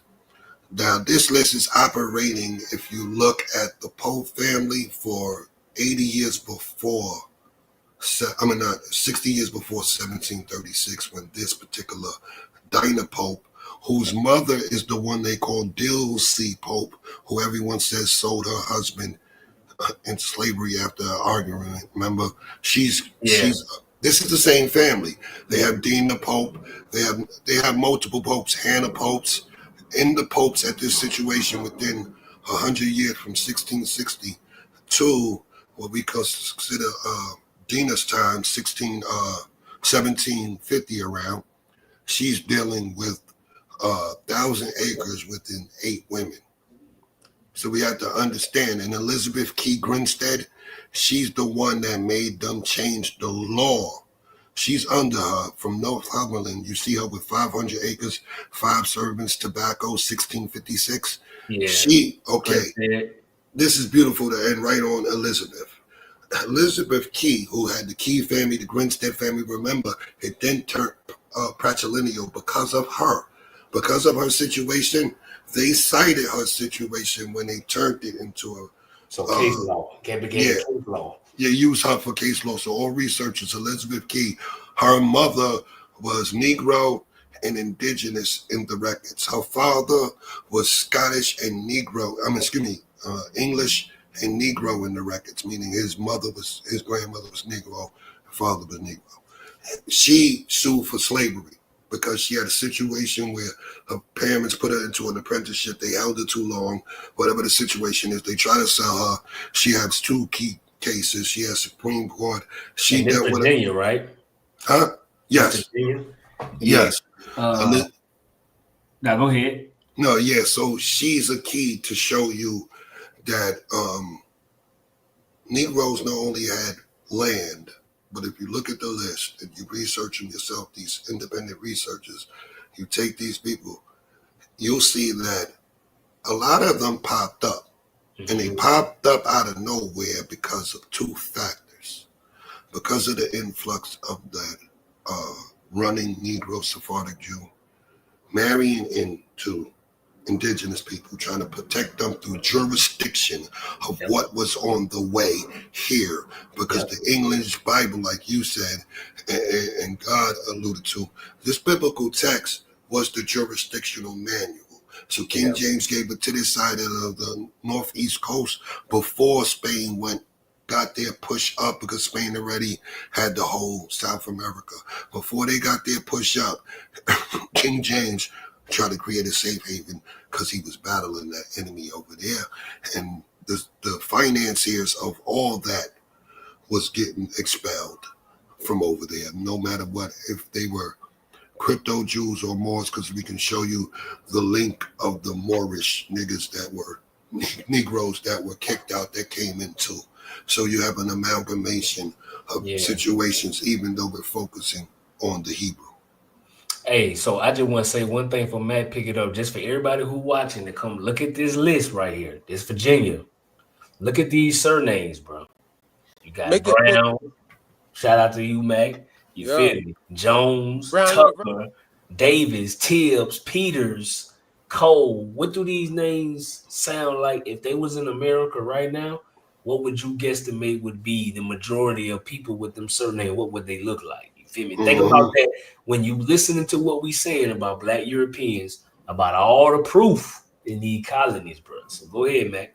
Being called a denomination of Christianity will be tied to the Pilgrims at the time, right? Oh yeah. They're on the parish records. Remember, in 1710, ain't no census. These are parish records. Right. You understand? All right. So when you're showing this, though, I'm saying and tobacco and tax rolls. And Lord Proprietors was writing about it too. Right. So what needs to be understood is that All right, the Pilgrims, tied to the title of the night, right? Mm-hmm. They are not describing themselves in the way today when we hear about, Pocahontas and, Plymouth Rock, Massachusetts. That is not really what we understand from a Negroes always had nicknames. The indigenous people of this have a vibratory essence. We showed that they were Ethiopian in hue and in color in the beginning. Keep going. Right. Exactly. So I want to make sure that is consistent in the actual records, like, what we showed tonight, primary source, right? So, and many of these Pilgrim Puritans who actually laid out a historical record of what they saw, what was going on, their theological process, their political position about the people that were brought into America prior to them, their political position about the people in their theology of that they were converting to Christianity, that now today is called Baptist Methodist, like the AME Church.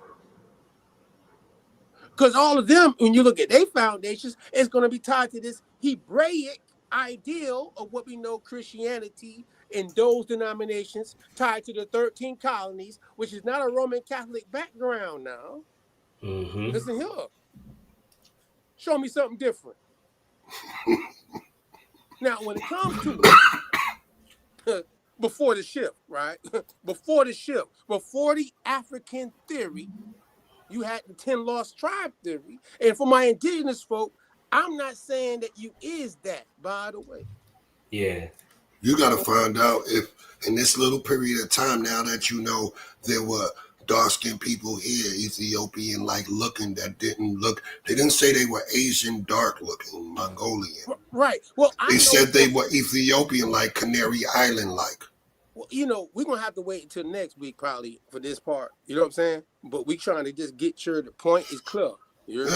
So they got to see this amalgamation of what's going on and who came in.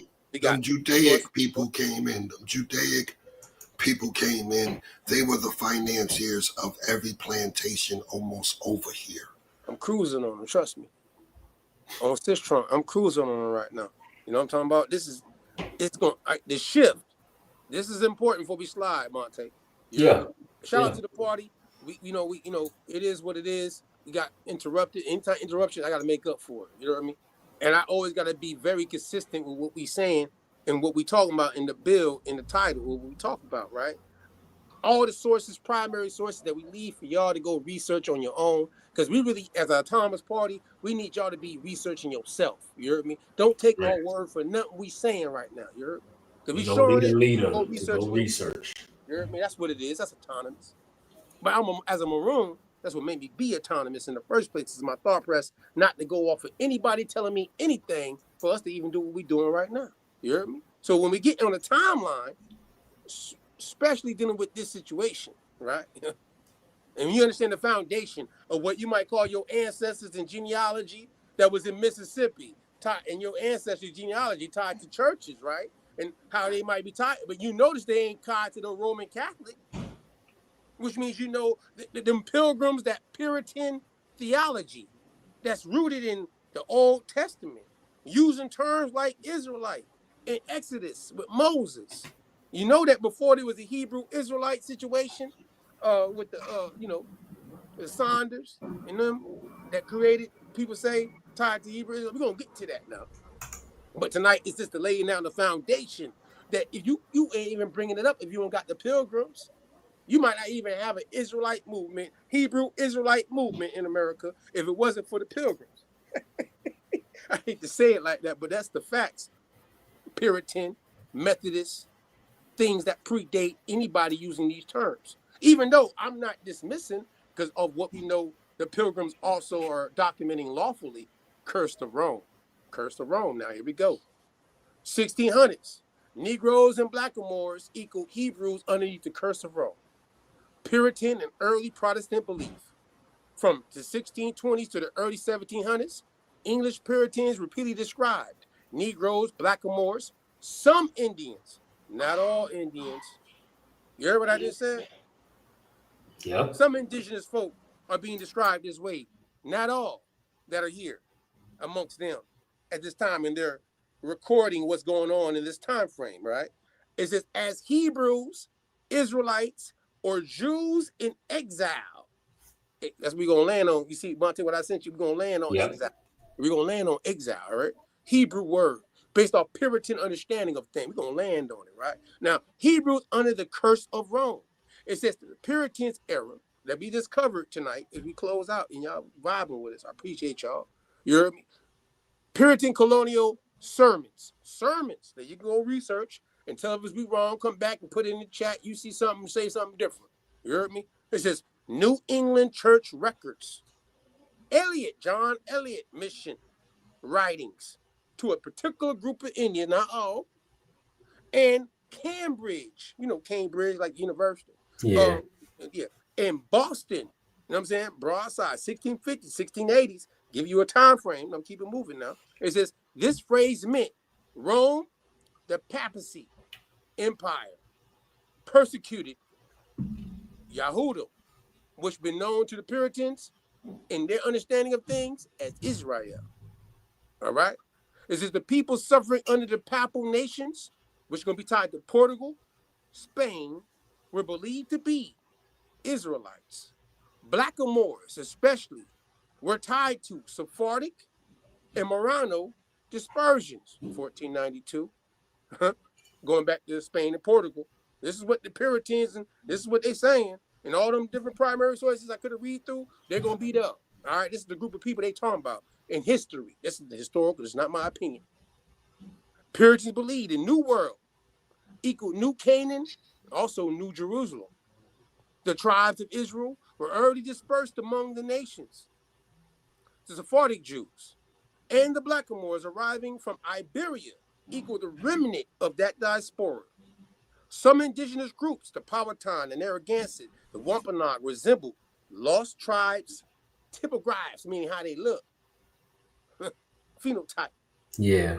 Thus, thus, Pilgrims, Puritans, thus black equaled Hebrew, Indian, and Indian equaled the Israelites. Not African and not Asiatic, because we don't got a race theory yet, based off the Pilgrims, Puritans, time frame. Now, when we get to the shift, it's going to be after certain things happen. We're going to do it next week in more detail. But in the 1700s is when things with King Charles II, the Royal African Company, and this term African develops to be now come a category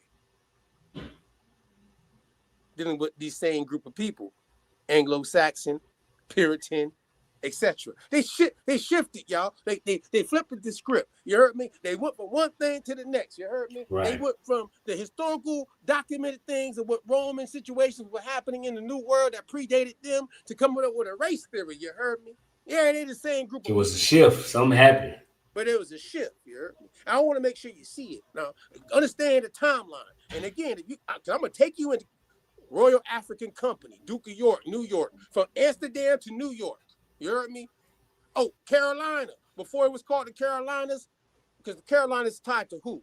The Royal African Company. You heard me? Oh, do y'all know that the Royal African Company wasn't founded until this man, King Charles II, married Queen Catherine in the House of Barzaga, tied to Portugal, who had the ASEAN today Negro, tied to West Africa, or any ideal of them even going into West Africa don't happen until King Charles II does this right here. You see that right there, Monte, right? You see that right there? I want y'all to see this. Keep on sliding. Y'all want shit. I'm landing. I'm moving fast because I know we got caught off for a minute now. Throw off the pace of what we were trying to do. Now, shift, and again, I read it, but I'm showing it. Yeah, shift to racial science. We in this time frame. Indians are reclassified as savages. Now they're being called Mongoloids. But prior to that, we just showed you what the Puritans or the Pilgrims and those denominations tied to Christianity that were here on their colonial records and how they described the people prior to this situation, describe those indigenous people. I'm going to say it again for the record too. East of the Mississippi, south of Canada, north of what we call today South America. Mississippi. Shout out to Mississippi. Shout out to the mound builders. What you say? James Smalls earlier said his people were tied to the mounds, right? Yeah, that's what he said. That's tied and to it the said he knew from a kid. People that them Puritans, Pilgrims would have looked at as what? Israelites. And they worship together. So listen, hey, look, so this is the key thing. Don't do it to me now. Hey, this is a key thing for them to remember. Yeah. Doesn't this make more sense that the Black Europeans, with the people that they say reminded them of who these lost tribes are, right? That they would worship together and get along with them through peace, like Thanksgiving, what that symbolizes, versus taking it by force. It's way more evidence of the peace rather than the war. But we don't like to have that conversation because we've been framing it in the wrong idea, thinking that everybody in these colonies had to be white people. That's not the case. That part. You know, hey, somebody put in the chat, look at that secret relations that the Nation of Islam dropped about blacks and Jews, right? Yeah. But, you know, Puritans and Pilgrims will let you know based off what, you know, what Malcolm X said. He was tied to the Nation of Islam. Pilgrim Rock landed on us. Hey, didn't Malcolm X say, oh, we are Aborigines, but you don't like to be called Aborigines? Right. Yo, and I got as what? Yo, and I got a disclaimer, Mac. I got a disclaimer. I'm gonna land to this. Look, the views that are about to be expressed is not of the host or Monte or Mac or it's on Erie Not Either, aka Trick Troop Trust, BX, New York. Listen, you said something about someone put something in the chat about who Nation of Islam. Yeah. And what they said. I challenge because I'm angry at the Nation of Islam and the Moors together. Mm-hmm. That I challenge you to do your story coming in because this story's only 30 to 40% of the story. It's about 80% of the financial backing of the story, but it's only 30% of the story. So I challenge them to put their things aside because you're holding a flag, a Moorish, a Muslim, because y'all came in, because we can show how in that expulsion y'all came in. Yeah. So I challenge them to get down and say, yo, let's go trail this through surnames because the records are there. And the same goes from our Israelite brothers.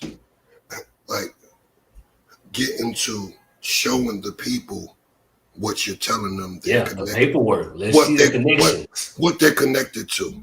Right. Not to disrespect the biblical narrative, because I'm in deep with multiple Israelites. Yeah, shout out to my man Tariq Brooklyn, Sheik, 62. You got to make it tangible, though. He knows, because today this is the main subject. Mm-hmm. Getting that work done to paint the picture of the narrative correct, because the source material of the 14, 15, and 1600s is there. Then you get murky because situation happens in late 1700s. This Sephardic Jew banking system starts to dwindle away by 1810, and after the Haitian Revolution and the army of indigene that came together, because the army of indigene had close to 40 nations come down to that Caribbean. The stories there about what happened down there to 1865 to the so-called free Jew. Ask yourself this question. We showed you a list of women with hundreds of acres in 1780, 90. Could you trace them just 3 generations? Into what? 1850 to see whose plantation got took. You know, this is my last disclaimer to the reparationists. This don't invalidate reparations. I'm not going to say your claim. Right. It does not invalidate reparations. Reparations and restitution is to be made to identify those that were grouped together, because it shows you that Negro women had what? We showed you a list of land, indentured servants, and slaves. This was colony sanctioned. It wasn't on color. This is why legislation 4321 states that the federal government, what they're trying to push the bill, the federal government will not reimburse or even give you any funding if you make reparations race-based. This is why the California thing went from regular to lineage base. Right. Why? Because they're trying to get ahead of it. But the truth is, are you in that group? And do you think you will be left behind if you get on that restitution wave? Find out who your family is if they were enslaved. It all starts there. That's what it. This is my disclaimer to the reparationists. This does not invalidate your claim, but it does pave the way for the truth to be known on who come was out. who. Yeah. But I'm gonna tell you one thing. In 1865, you were lumped together. Yep. You were grabbed and put together. A lot No of matter people what your don't tell story you is. that. So they lumped you together and said, this is the big count. We got a count now. We got a count of those that played our game in the colonies. And now we got a count of those that played our game in the state. We got a count of those that were in French territory, Louisiana. We got big count 1865. And the Freedmen Bank is called what, Mac? I'm going to land on that. It's called something about refugees and abandoned lands. Yeah. I'm going to give it to you on that. The Freedmen whole bureau thing is for refugees. I'm even going and abandoned lands. I even got to say that, restitution, reparation. Hey, listen, restitution, reparations, redemption, Gullah. All right. Last week though, I try to keep my word. You know what I'm saying? Somebody asked in the chat, Angola. You heard me? And we've been talking about the Portuguese. And obviously, if you don't know the West Africa, just to answer that question, I try to always answer questions. And if you put a good thing out there that's tied to the concept of things that we've been talking about over the last couple of weeks, that I think is important, right? Because if you just brought up the Pilgrims, right, the Protestants, these people, what we call Hebraists, if you go research about it, right, you go find this term being used in their theology, or even in what they thought about the people amongst them that are being cursed by Rome. You heard me? But now this term, based off of their books, if people subscribe to it or not, because we're just doing etymology, it's not my, opinion. You heard me? Monte, pull up Gola. This shit freezing my screen. They got so many ads on this page. Lord knows. It ain't gonna let me zoom like how I want. It ain't gonna let you zoom? It gonna keep freezing. Let it sit there, then. I'm gonna pull it up myself. They see what this word say. They can Google it. They don't believe it. Hold on, wait a second, though. Throw it in the chat for them, too. I'm going to read it for them, though. But this will be ending on. You in Bible Hub, right? You in Bible Hub? Yep. Yeah, okay, that's my favorite spot. All right, keep going. Shit got the Bible got 9 million ads on this page, boy. Hey, this is what the Puritans, the Black Pilgrims, the White Pilgrims, any Black European coming in the time frame out of those areas, and in those even coming out of West Africa, North Africa, Iberia, in the time frames going into prior to King Charles II, right? That we'll be dealing with understanding the breakdown of those books. You heard me? That they understood, like John Eliot and them, and all the other groups, Ben Manasseh, Israel. You heard me? All those groups of people we've been breaking down the last 2 weeks. We're gonna come back next week with it, with a guest, hopefully. And I'm gonna put on weight, but we're gonna cover it either way. I'm gonna show you because we got too much information that even tonight we ain't really, you know what I'm saying? It's too much there. We want to make sure this is laid out so you don't think we just saying something, because we don't like to do that over there at the party. We don't like to do that. So here though, it say, by the way, GOLAH 1473. You heard me? Now, Gola, it sounds like you're saying Gullah. You know what I mean? Yeah. But this word Gola, Gola, is with the H. You heard me? It's also tied to the place, the Portuguese, that's right, the Portuguese who set up a place in Negro Day Guinea, West Africa, tied to the place called Angola. You heard me? Tied to the time frame of exile in 1492, 1497, 1494, and all those markers of the slave trade ideals of things that's happening, tied to people being called Hebrews, Yahudim, before even the term that the Puritans later on would call them Israelites, or even the indigenous people Israelites, by the way. So this term is in use in this time frame, being used by the Spanish crown. You heard me? And this term is tied to, by the way, Golah, G-O-L-A-H. In Hebrew, it means carried away, captive, removing, exile. Exile. You know, it happens that, you know, the word Gullah, G-U-L-L-A-H, but we put the E, like, you know, Gullah Mac. Here, I put the E. Because that shit means redemption from exile.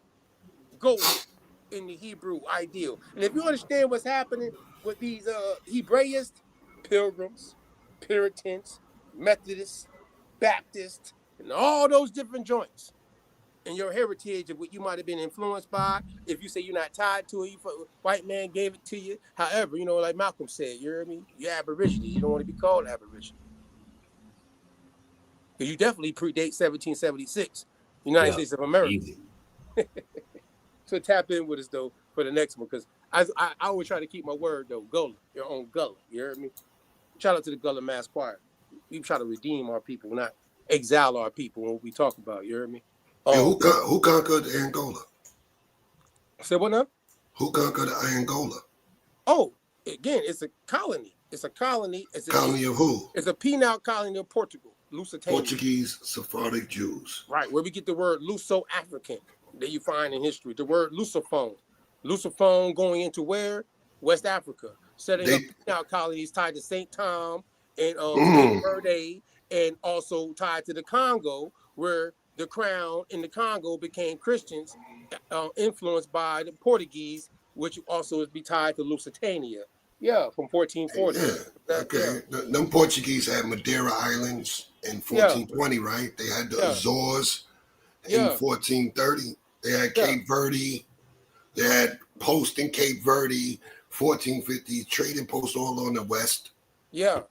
Senegambia, Sierra Leone, Gold Coast. Yeah. They Congo, Angola, they were in that.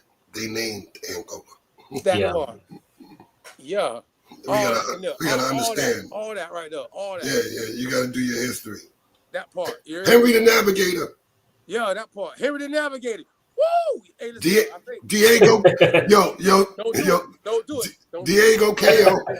The Portuguese navigator, Diego Cayo. Pirates of the Caribbean, you gotta say certain shit, man. Gotta say certain shit. Yo, shout out to the chat. Shout out to the chat. Shout out to everybody in attendance. Everybody that watch, everybody that will do research and add to it. If you do, we love it. If you don't, grab it. Tell a friend about it. Your story is part of this, part of that. Like Max said, we're not saying this is your story. I'm trying to paint the story, and to paint the story correctly, you got to check the finances on what came in the Sephardic Jew financier group that was expelled from Portugal and Spain, 1492 and 1496. Isabel Emmanuel, respectfully, ended up in 200 years, spread into the East Coast, hitting Brazil. Brazil is Sephardic Jew. Anyone from Brazil or family in Brazil, look at the history and you'll see that's you the ones that speak Portuguese anyway, right? I'll land on that. Anna. Yeah, peace. So hey, look. So real quick though, Mac. Nah, shit. I'm just leaving that. He fine. That's fine. Nah. I'm finna let you end it off. We just need to hit a couple things real quick. So the Patreon, we appreciate everybody that show up to be in the chat line. Definitely appreciate the energy. That helps a lot. But obviously, we want to get it further than just the live. So like the video so we can be good in the algorithm. Share it with somebody, whether you agree or disagree. Same thing in the comments. As long as you ain't calling us crazy names, put your thoughts in there if you disagree or if you got something to add. That's cool too. But if you want to see how we build behind the scenes, we building up our Patreon where we're going to have a real deal. We already have this infrastructure built. We just really adding people to it as far as showing you how we research, putting a real deal library out there with all the sources we already got and a lot of other things that we got going on that's not for public conversation. But hey, Matt, go end us out, bro. Let them know what's good. You said it though. On the social side, on the ministry side, you already know Maranatha. You heard me? Shout out to my American Maroons outside. And again, as we say American Maroon, that's tied to your multi-ethnic mixture. You heard me? And I did today's time of being called Black in America on the maroon side of this conversation. So I ain't excluding nobody's mixture. You got to do your genealogy. I ain't got no hate for whatever the mixture may be that you might be going on. But if you say your people foundational, I mean your people were in North America prior to 1776, right? Well, we got to address, you know what I'm saying, if you had Thanksgiving and you've been told all certain things about the Pilgrims and certain things right now, you know what I'm talking about? If we just told you about Cromwell, right? You see what they did to Cromwell? Well, Cromwell let the Jews back in, and at the same time, these Pilgrims, these Puritans, and all these other, the Calvinists, the Huguenots, and all these other groups, you heard me? And it's in North America amongst indigenous people. This is what's being identified, and I got more sources primary. This is not my sources. Shout out to Yale. Shout out to Harvard. Shout out to Brown University. You heard me? It's a lot of information. Hey, and listen, we are blessed in this age that we are in to be able to have this stuff at our fingertips, bro. Don't take it for granted, bro. The Avalon Project. Shout out to the Avalon Project. Yeah, like he said, that's a beautiful source. It got all type of. If y'all into law, get into it. If you're into just history, get into it. Yep. Just touch the tabs. It goes back to the Code of Hammurabi. They have ancient codes and laws. The Magna Carta is in there. Online, avalonproject.com. Shout out to Yale. Shit, we indigenous in the motherfucker. That's all I gotta say. I want to say this to y'all. I gotta say this gonna end. Before we go, listen here. I gotta say this one more time. Listen. This shit tenderized like goddamn. You said you take the bone out. You be seeing that. Yeah. Tenderism. Oh yo, Mac. I forgot my third disclaimer. I'm not a Hebrew Israelite. That was my third disclaimer. I'm not a Hebrew Israelite. I'm not either. No. I just thought about that. I had to let you know, they put all kind of stuff on us, so we got to put them disclaimers out there. I'm a historian. If you write about something, you write about something. I'm a historian. No, we historians definitely researching. We say America Maroon because that allows everybody in our autonomous party to be able to understand we moving autonomously. And that's what in our ancestry tied to anybody that's here foundationally before 1776 to understand that we had the same ability as some of our folk to be able to do the same thing that they did then to do now. But now we got more information, more resources, and we can unify in a certain way, understanding our mixture, indigenous to America. You know what I'm talking about? Do your genealogy. Look at Yo, Mac, do your genealogy and see who that Negro paternal line that came in that you thought was right. Oh, do your genealogy. Don't worry about the record right now. Hey, listen, I honor my mother and my father. Don't the biblical text say that? So you can last all of your days? In my life, you heard me? Shout out to my mama's side and my daddy's side and everything that shit off the tree. You heard me? How about that? Kabbalistically, historically, or goddamn spiritually, goddamn Hakadesh. You heard me? I ain't playing no games. You heard me? I'm gonna keep it Yasher. You know what I'm saying? Yeah, I know I can. Listen, I'm Creole and I'm Gullah. Hey, see, this how you know it's time to shut it down. Once they get the claim in their hoods and everything, it's time to go, boy. That's the loose. Yeah. We gone, man. Peace. Aborigines, which means what? Black folk. But you never find a white aborigine. Aborigines are called natives, or they're always dark-skinned people. You and I are aborigines, but you don't like to be called an aborigine.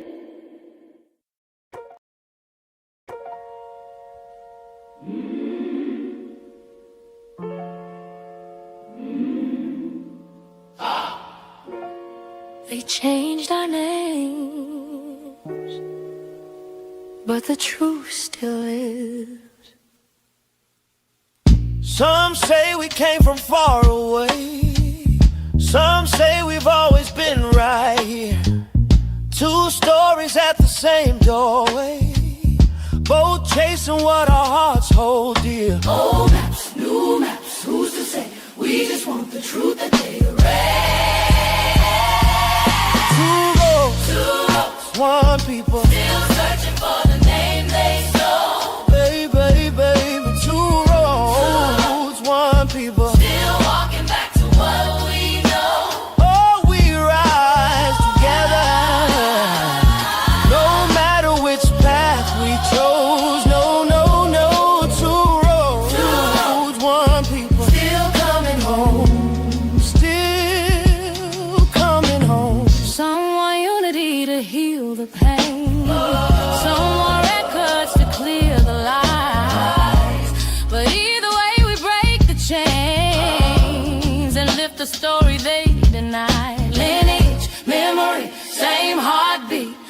different ways to find our feet. One people Still searching for the name they stole. Oh, two roads. One people Still walking back to what we know. Oh, we rise. No matter which path we chose. Oh, no, no. Two roads. One people. Still coming home. Still coming home. We remember. We remember. We remember who we are. They turned our nations into colors, but the truth kept living in our bones. Every step we take uncovers the road that leads us back home. One people still searching for the name they stole. Two roads. One people still walking back to what we know. Oh, we rise. No matter which path we chose. Oh, two roads. One people still coming home. Still coming home. Still coming home.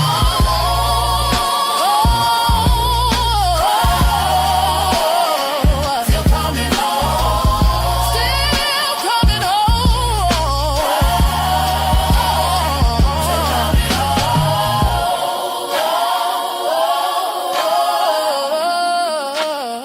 Still coming home.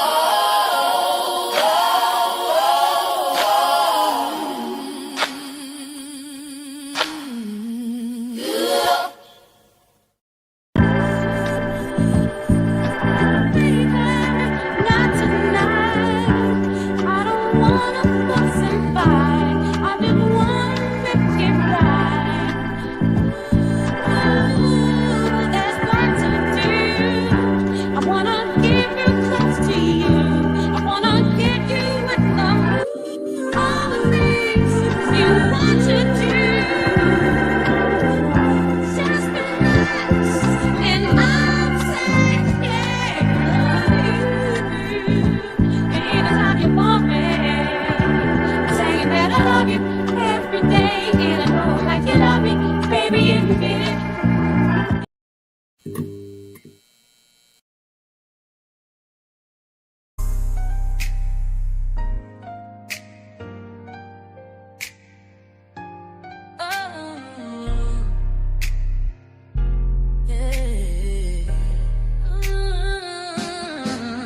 I was born with a name and a soul, but the paper said I fit a different role. Stamped and filed in a system so cold. They never asked me, they just told. They call me person, but that ain't who I am. I come from people, from spirit, from land. It's more than a label, it's how they divide. But I know the truth deep down inside. People got power, people got pain. Persons of paper caught up in the game. Don't box me in, don't steal my name. I'm not just a number, I'm not their shame. People rise up, speak what you know.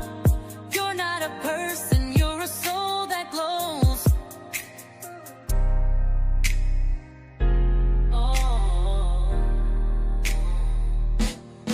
Some say it's just words, don't make it deep.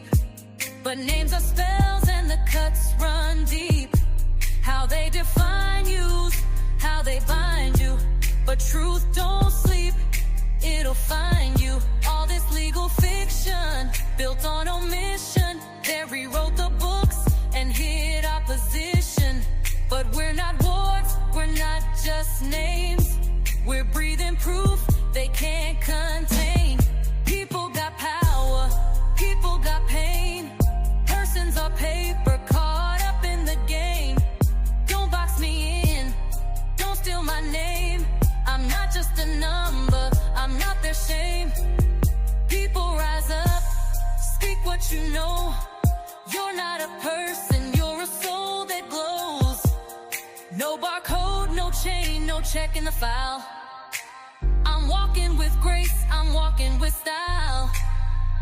I'm not a thing in a courtroom slide. I'm the people and I won't be denied.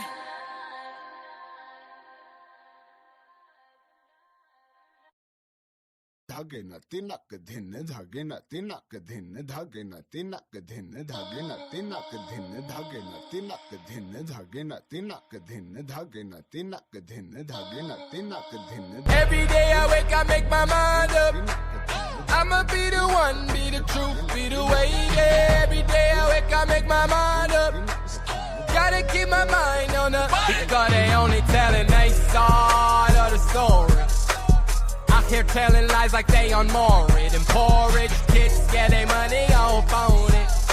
But down here in the hood, yeah, we know Forex. We growing up, yeah, we got the goods. Good of them assets, good of my bag. Get rid of cash before the whole market crash. A news flash, just a blast from the past. We on the smash now, be prepared to hit the gas, yeah. Build a land, get the wealth, change your name up. Get the title in your hands, put your game up. Melodation, elevation, arise. We divide, blood eye, and we travel. Try. Blood eye, and we travel. Woo. That's my child. Woo. Blood eye, and we travel. Hey, hey, hit him with the high, yeah. Sherry no Aka from Virginia. Yeah. I know I'm more because I'm blessed. I know I'm more. I passed the test. We got to see with the true eyes. We need some brand new bright ideas. We got the hearts and some great minds, yeah. If we could all just be sincere. Build a land, get the wealth, change your name up. Get the title in your hands, put your game up. Melodation, elevation, arise. We divide, blood eye, and we travel. Try. Blood eye, and we travel. Woo. That's my child. Woo. Blood eye, and we travel. Build a land, get the wealth, change your name up. Get the title in your hands, put your game up. Melodation, elevation, arise. We divide, blood eye, and we travel. Hey, hey, hit him with the high, yeah.